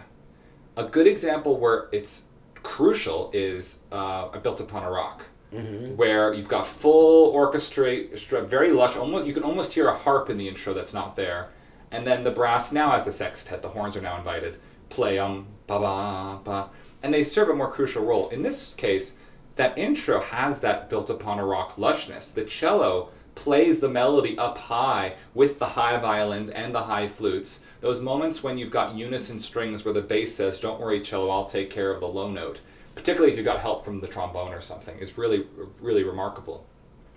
And then they support her in the refrain, similarly. Meanwhile, the verses themselves are as lightly scored as possible.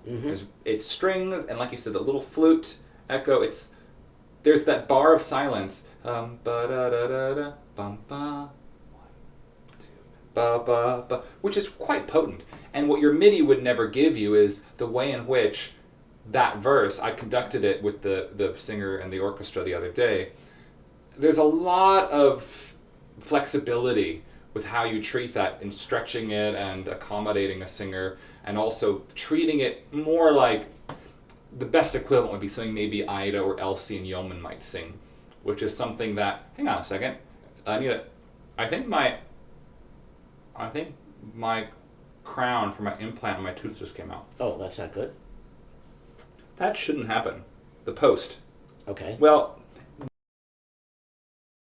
Oh, okay. Well, anyway, your point about the orchestration, I mean, it did grab me initially that he had used cornets and trombones, where normally in quiet numbers with a soprano by herself, I built upon a broth, but usually he doesn't use cornets and trombones in that type of number. And that big long pause, the da-dum, and then the whole measure rest is very unusual for him. And I think it's an opportunity to make something of it that you don't normally hear. Yeah, I agree with you. It's one that grew on me, as you say, by being able to hear humans do it. And it does change the scope of the scene a lot. It does. Now, the scene is interesting because these cut songs that follow are now 2 back-to-back, so the Belville's next, which would then be the next number. And it needs to then have a slightly different version of that dialogue, as we mentioned, where just Mountararat arrives. And they have a cute little scene with some jokes in it that's very brief, but just sets up the classic, I'm going to tell you a situation that like a little fable that tells you the story of how somebody becomes a peer. And as a very dense lyric, Gilbert liked enough to publish on its own. You called it Top Drawer, and I agree. It's one that needs super titles for a modern audience because there's a lot going on in it. But tell us about the history of de Belville. You mentioned a bit about how it was performed to an extent. Yeah. So it got somewhere in the production. Right. So, as you mentioned, it is a classic Gilbert allegory song. It invites comparisons to the railroad song in Thespis, the magnet and a churn in Patience, There Lived a King in The Gondoliers. And like those three, all these situations are parallel for Gilbert. He's saying, let me give you an example of where the experiment was tried. And so that's the type of song that it is. The challenge of de Belville, the words are very dense, and it's telling a story, okay? It's a 3 verses that give the life progression of this imaginary character named de Belville. If you don't understand that person's story, the song is a throwaway, right? So you need a very good singing actor who can put it across. Now, the history was, on the first night in London, Rutland Barrington recited it rather than singing it, and he only recited the first and the third verse. He omitted the second. It's still unclear why he did that. But there is some evidence that he was not in good voice. Just before that, he has When Britain Really Ruled the Waves, which is another 3-verse song. It's unusual for a character to have 2 big songs like that with only just a brief break in between. And if you read the accounts of it, When Britain Really Ruled the Waves got no applause on opening night, none. And it's like one of the biggest highlights of the score. So it is quite likely that coupled with the fact that he recited it rather than singing it, and I don't think, relative to other things written for him, that it was so difficult that he couldn't have mastered the tune. He must not have been in very good voice. But then you add the fact that critics complained that Iolanthe, that the second act dragged.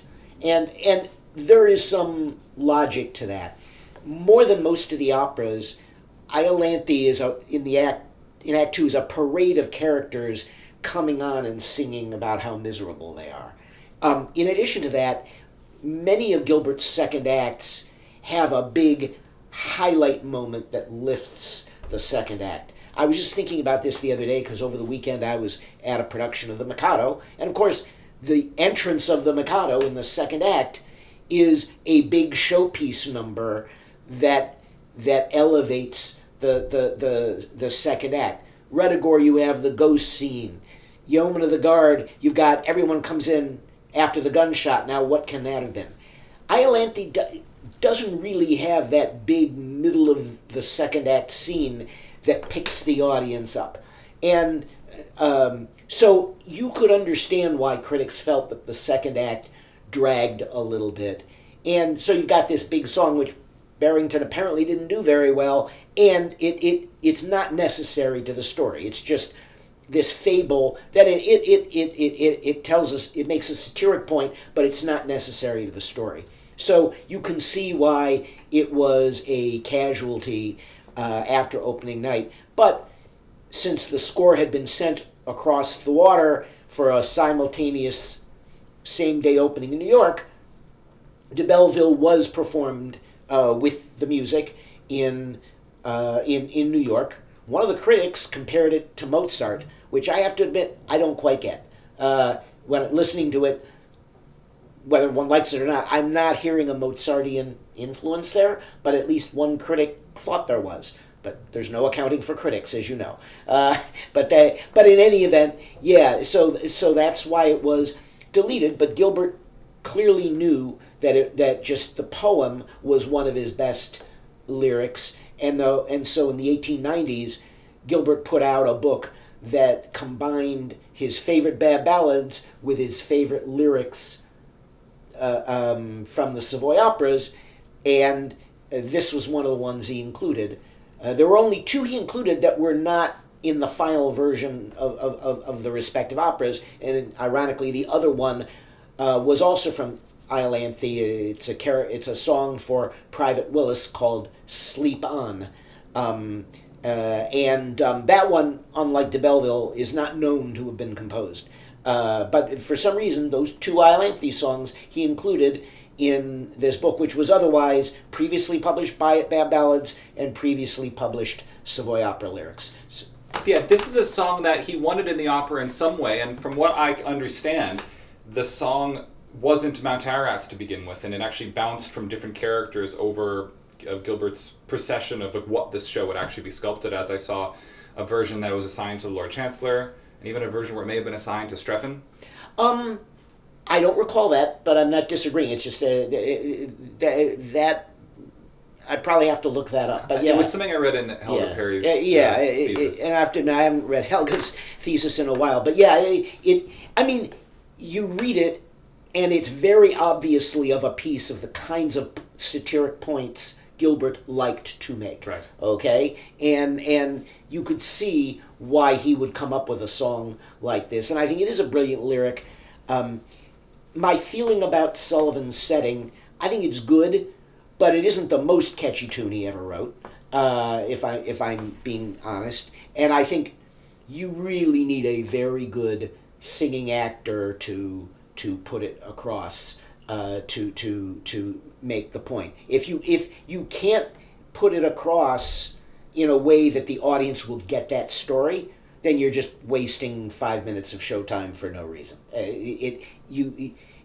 You know, if you compare that to Phyllis's aria, which we just discussed, you could be deaf and you could see there's a woman on stage singing about how sad she is.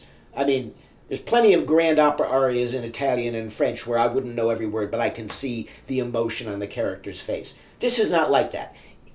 The only point it could possibly have is if the story can be told.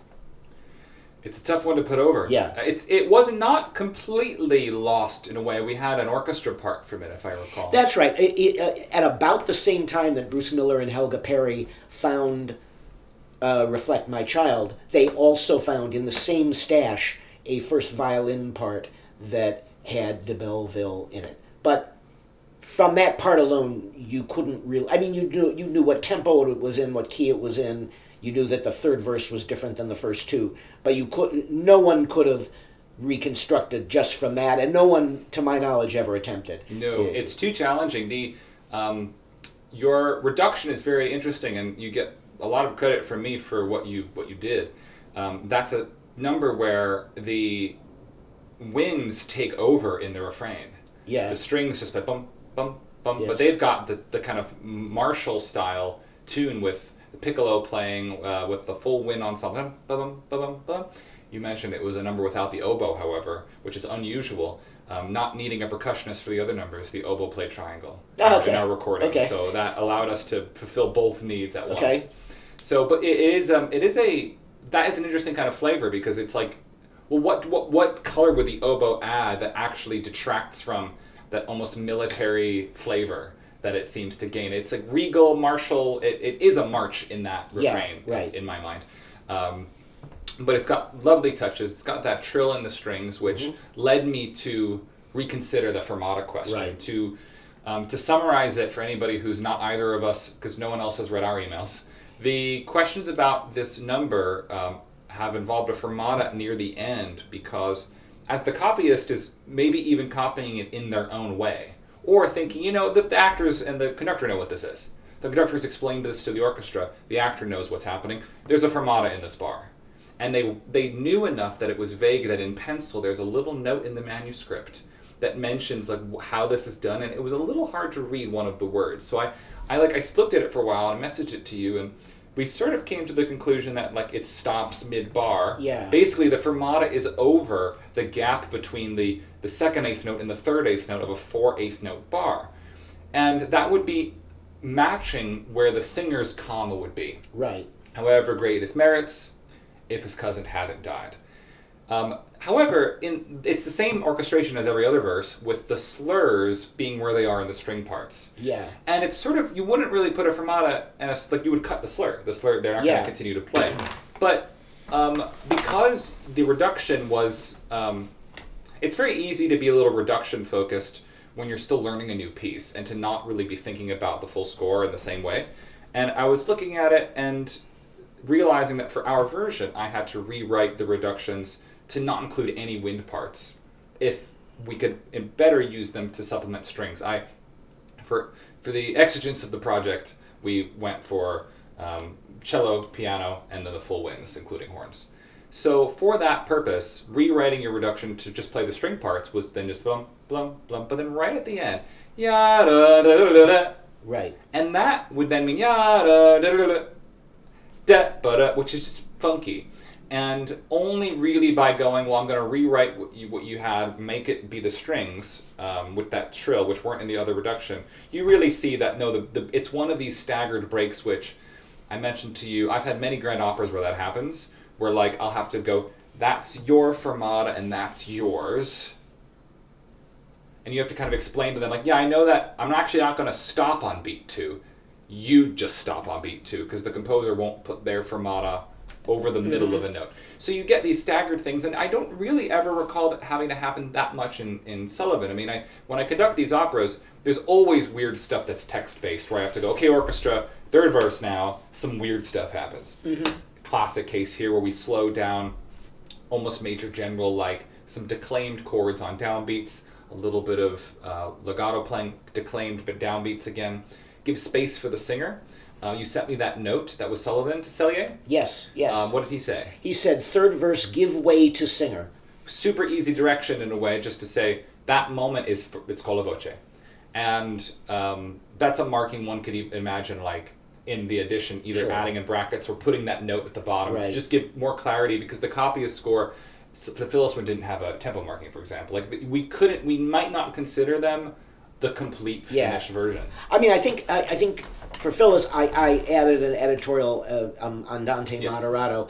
I think I was kind of in a hurry when I did this, but I'm definitely going to add Sullivan's note, third verse, give way to singer. And, that fermata, we had multiple emails over this. I could see that this was a problematic bar, but I decided for the first version, I wasn't going to try and rewrite it. I was going to, flaws and all. This is what was written. Now decide what you think that means. Agree. I think one of my favorite things about your Substack has been your way of dissecting your approach compared with some other folks who've also made editions. Yeah. And there are some folks who will do things like whatever's in the manuscript is what we publish, and not include things that might have developed in orchestra parts, which would have been oversight oriented and valid as even composer authorized adjustments to how certain things went. Your editions managed to include the most bounteous material with the most detail, and context that I think everybody will appreciate. So at a moment like that, you could take different approaches. The copyist is not Sullivan. So the way he wrote that fermata, maybe Sullivan might have marked it differently. Right. If the move is put the fermata where it is, and then add the note that says, you could even put that penciled note. That might not be the copyist. Who knows who that is? But that note for that's penciled in. Right. I don't know if you figured out what the last word was. I still can't quite get it. Yeah, I was having trouble. I thought all instruments off, but it says pause after second beat, right. And I realized so pause after means 1, 2 pause, and that's pauses fermata in the UK, and then all instruments.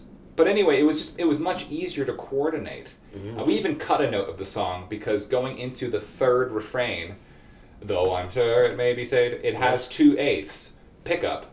And then the orchestra has 1/8 pickup, though ba ba, and that's really tricky. So our pianist Jason Worth just said, just cut the pickup. And now that you mention that, so there were in the manuscript, which you have a copy of, only one verse was underlaid, but as is common with Gilbert and Sullivan, sometimes the second verse there are extra unaccented syllables, and there are places where I did it as 2/8 that I later thought maybe I should have done 16ths, and I may yet do that. But after I published it, I was having some misgivings about those passages. Without a vocal score that was published at the time of the show, one could not know how some of those rhythm variances in the fact that there's another syllable here than there was in the other verse. One might not know, but I think those sorts of variances are easy to put into a published vocal score and say, hey, well, you might consider whether that is actually helpful. In this case, the fact that they didn't line up made it harder. But so we just cut the one pickup, maybe adding actually 2 is dun dun dun, but it might be better.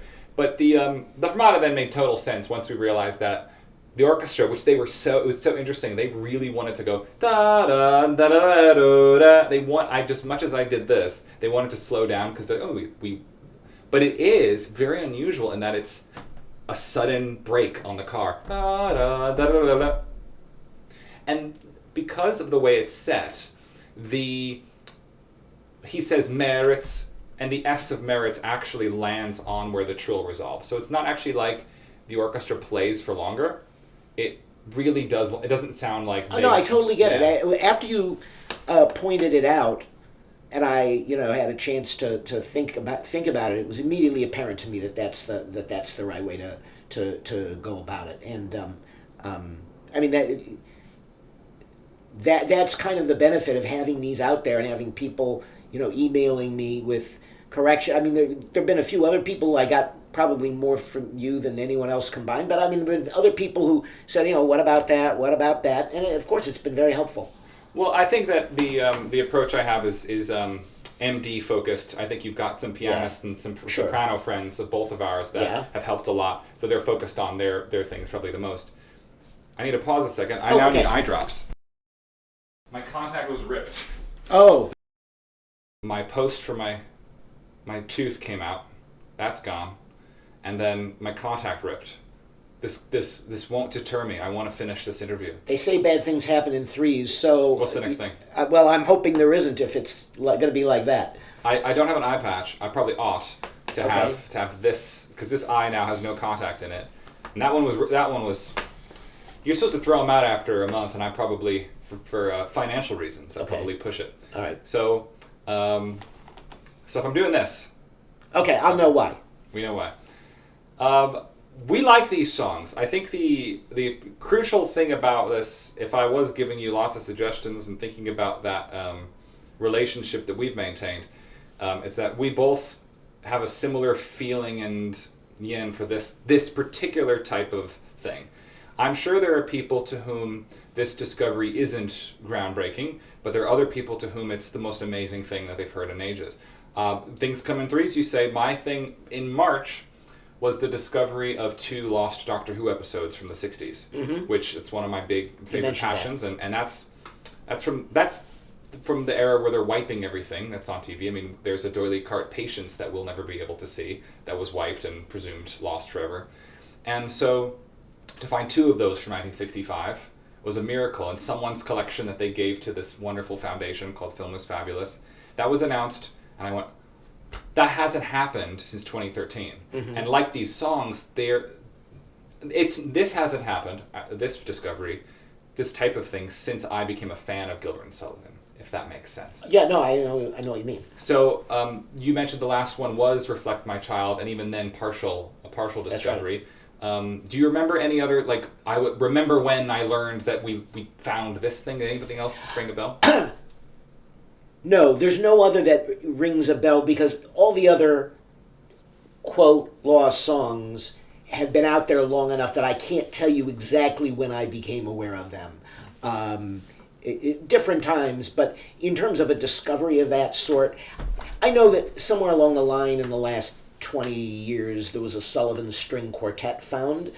Not as big a deal, just because people are less interested in Sullivan's chamber music, but it was lost music by Sullivan. And I've told other people, you hear every once in a while someone finds a Mozart thing, or a Berlioz, or something like that. It's not like Sullivan is, and Sullivan himself was responsible for finding Schubert's Rosamunda.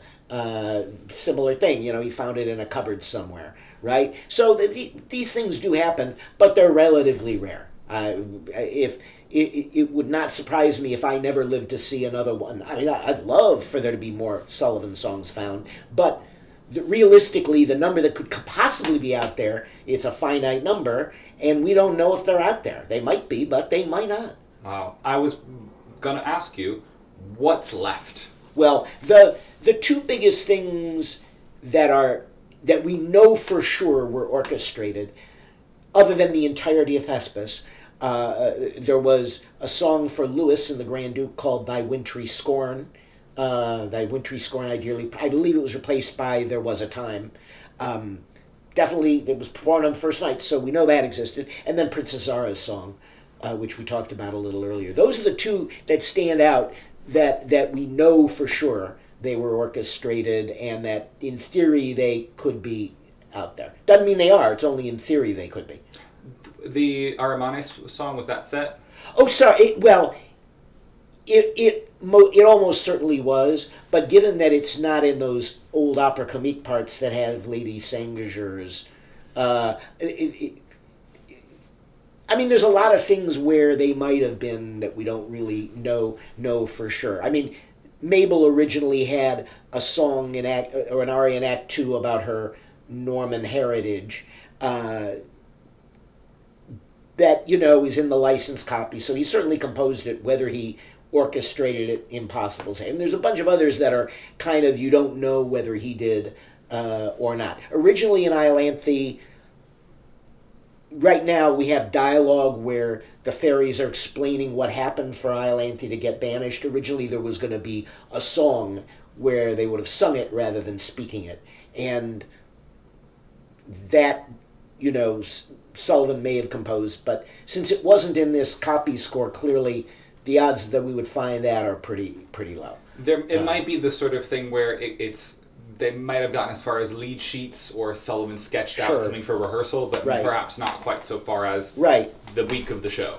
Absolutely. I mean, and you've mentioned, you were talking about the passage of Grand Duke where there's pages of just a vocal line and nothing under it. That was how he composed. He would write in the vocal part and then go back and fill in the orchestration later. And so if something got cut at a certain stage, then the orchestration would never come into being, other than in his head. This is something I tried desperately to do. The Aramanes one was a bit different because I found I could set a section of it to Built Upon a Rock, and I stole some cheeky things from Don Giovanni and De Frascas. Wrote some original music as well.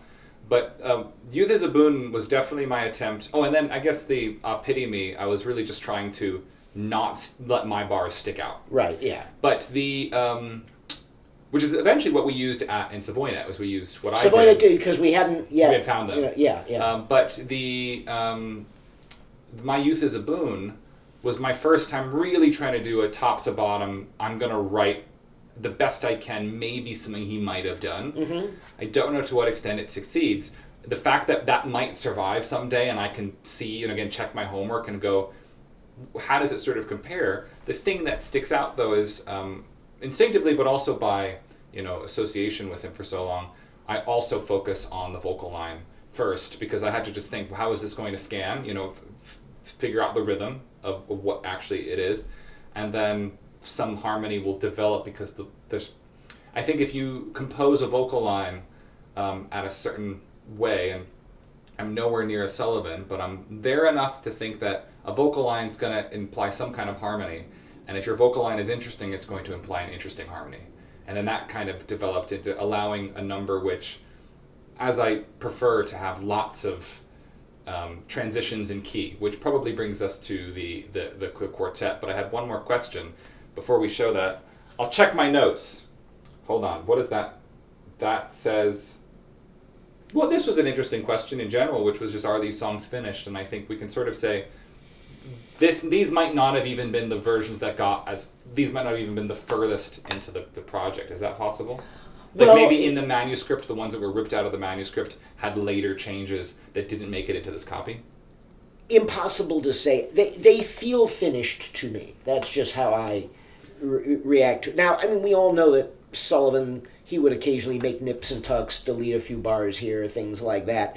But they feel like finished work to me. There's something about the orchestration of Phyllis's song that we were talking about. I mean, we only had the winds. We didn't have the cornets or the trombones.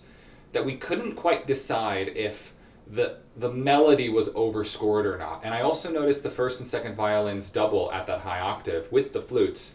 So there was a little bit of a tuning issue when we were playing it. But I don't think without actual organic strings and without the bones and the cornets I can really tell. But that is my next goal, obviously. From the Utopia Opera perspective, this would be the next time we do this show, we would absolutely do this material without question. Mm-hmm. Just do it, and if anybody complains, I would love the engagement. That's my usual response. Thank you for the engagement. I get more views because you've commented negatively. Mm-hmm. But I wanted to just ask your, for historical purposes, do you remember when did you go from somebody who saw our shows to somebody who was involved in them?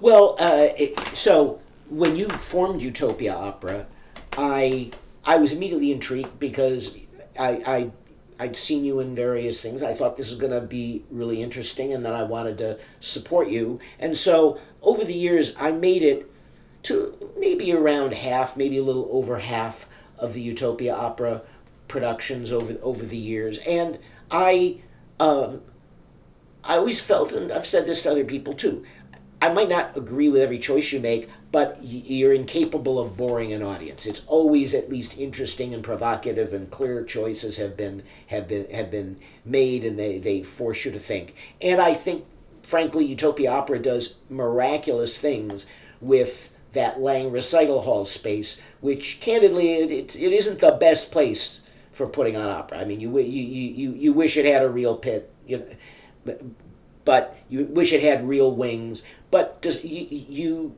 don't let that stop you from doing really interesting things. I think I've only been in 3 of your shows. I was in Pinafore, I was in Utopia, and I was in Rome and Remmers. Those are the only ones I was in. And but I mean, you started pulling me in a few years ago on certain things, and I'm happy to be involved any way I can. I mean, I realize it's sort of it's like a one-man company that and it's amazing you've been able to keep it going.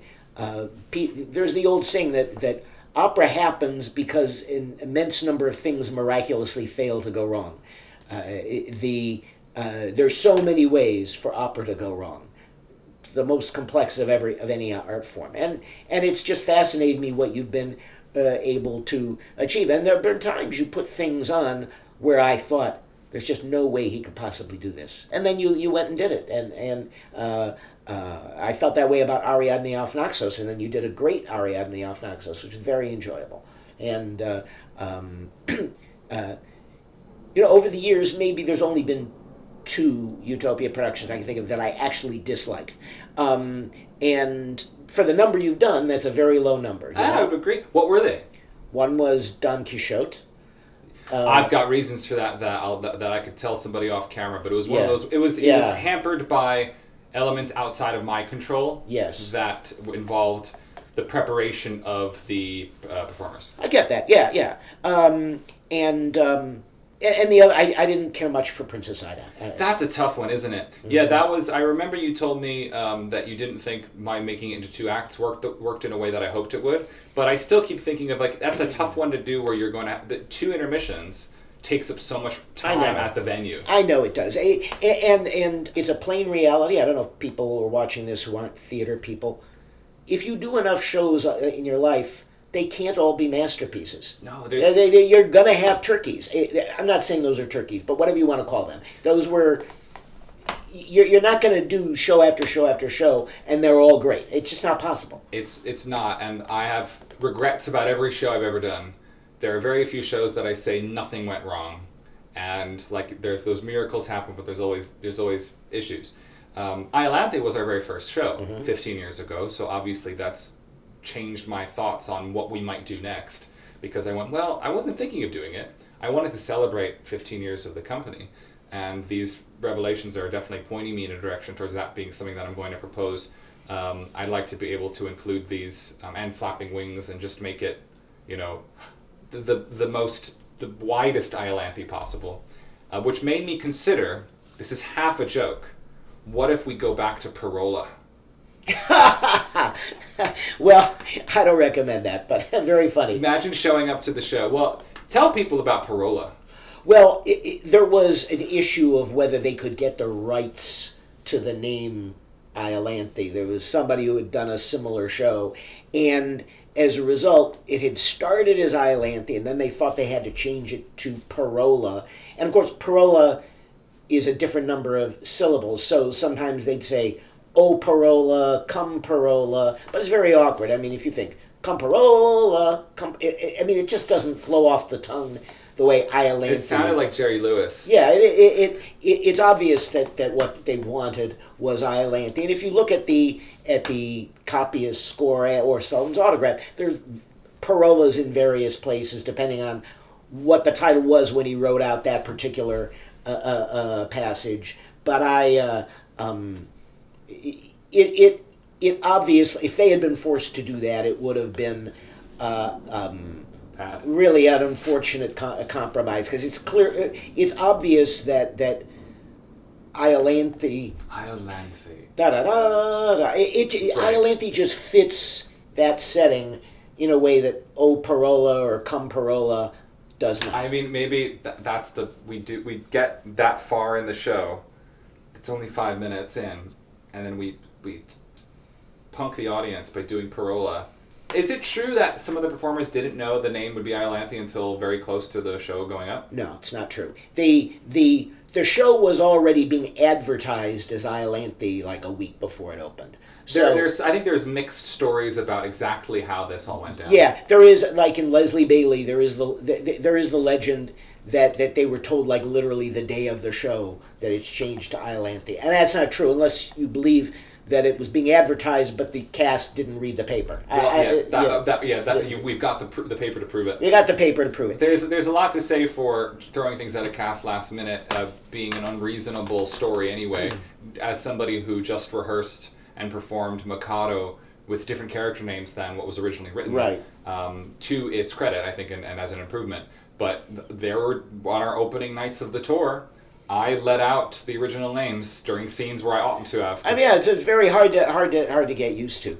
But you and I have talked about this. There are, besides the big lost songs, we've been talking about. I don't know if you can make it happen, and you're the impresario, not me. Iolanthe was originally performed with a 12-man marching band coming on with the Peers, and that's not lost. We've had that music for a long time, but it's the logistics of that are extremely complex. First of all, it's 12 extra musicians that you need. They have to be costumed. They need to be kept somewhere, and rehearsing, the coordination between pit and musicians on stage. It's just a very complex thing to pull off. But I think it would be a great coup de théâtre if we could get the band in, and you and I have talked about it, and you've got to figure out whether that's even possible. I'm determined to do it. Yeah. Because I've always wanted to hear it. It's on what I mentioned to you, my number one Gilbert and Sullivan recording is, I guess, 61 Iolanthe, which, as I understand, has that well, those are augmented orchestras anyway. They are, yeah. But it has just those early stereo recordings just have delicious sound. Yeah.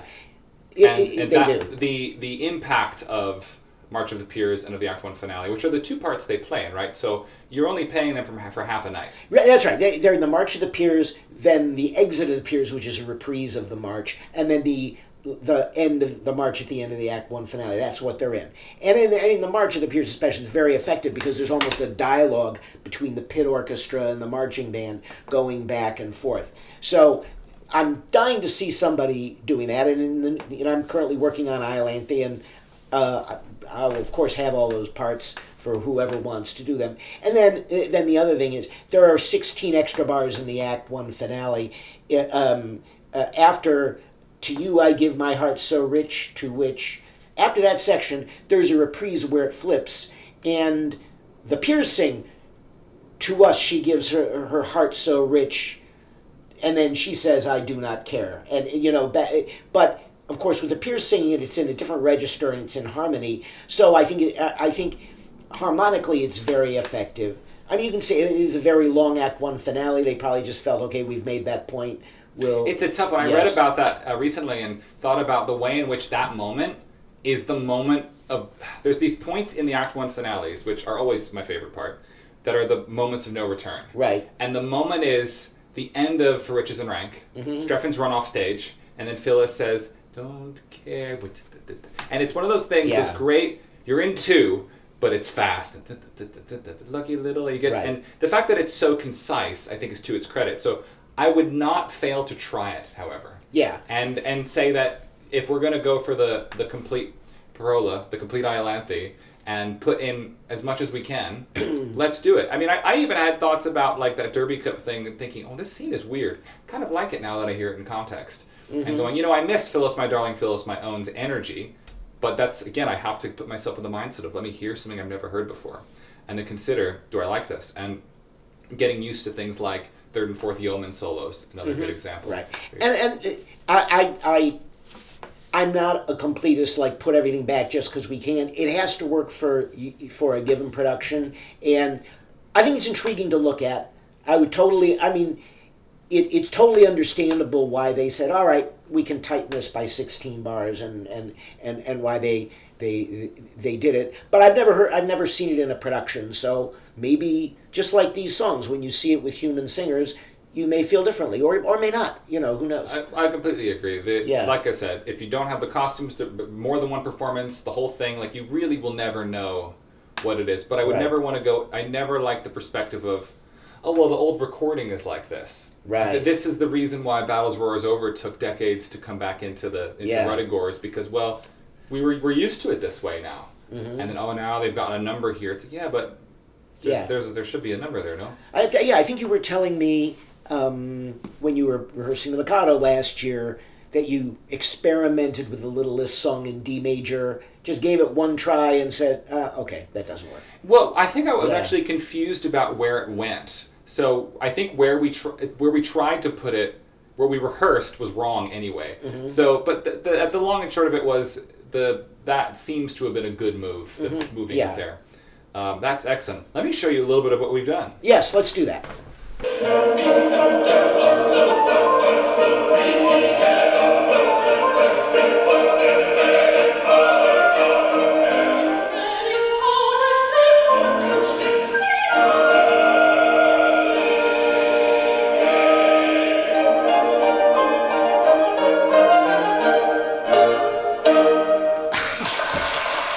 Very good, very good. That's the most complete version we've heard so far. It is totally, yeah. I mean, it not only that the most complete version, but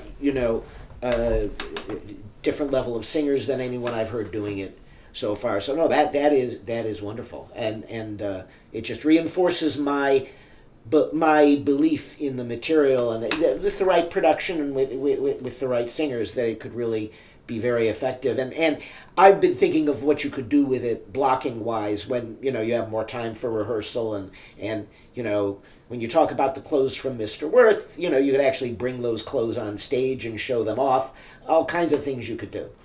I'm really interested in inspecting those Gilbert prompt books. Yeah, Exactly remind me to send it to you, and you'll see all the things that he was planning to do with it. So it's a brave new world for anybody performing Iolanthe, and I hope that this production discussions are going to be different for the time being as people reinterpret what they believe this show to be. Absolutely. I mean, every month, every week, it seems there's a new milestone. This was terrific. At the festival, it's going to be performed with their professional company and their orchestra on stage in August. And I'm going to there'll be 2 performances. I'm going to give a little bit of a talk before each one of them. I expect the first full productions with the numbers in them will be at some point in 2027. Amazing. Yeah, there's obviously some lead time required. You mentioned the difficulty of the quartet, but I'm very, very impressed that folks gravitated towards it and were able to get it in their heads as quickly as they did. Absolutely. These singers, obviously, they did a great job, and it sounds so wonderful when you hear it with that quality of singing. It's quite athletic, isn't it? It's really exciting. Yeah. Well, Mark, thank you very much. I will see you just after I turn the cameras off. I'll see you again in 10 seconds. Okay. Bye. Okay.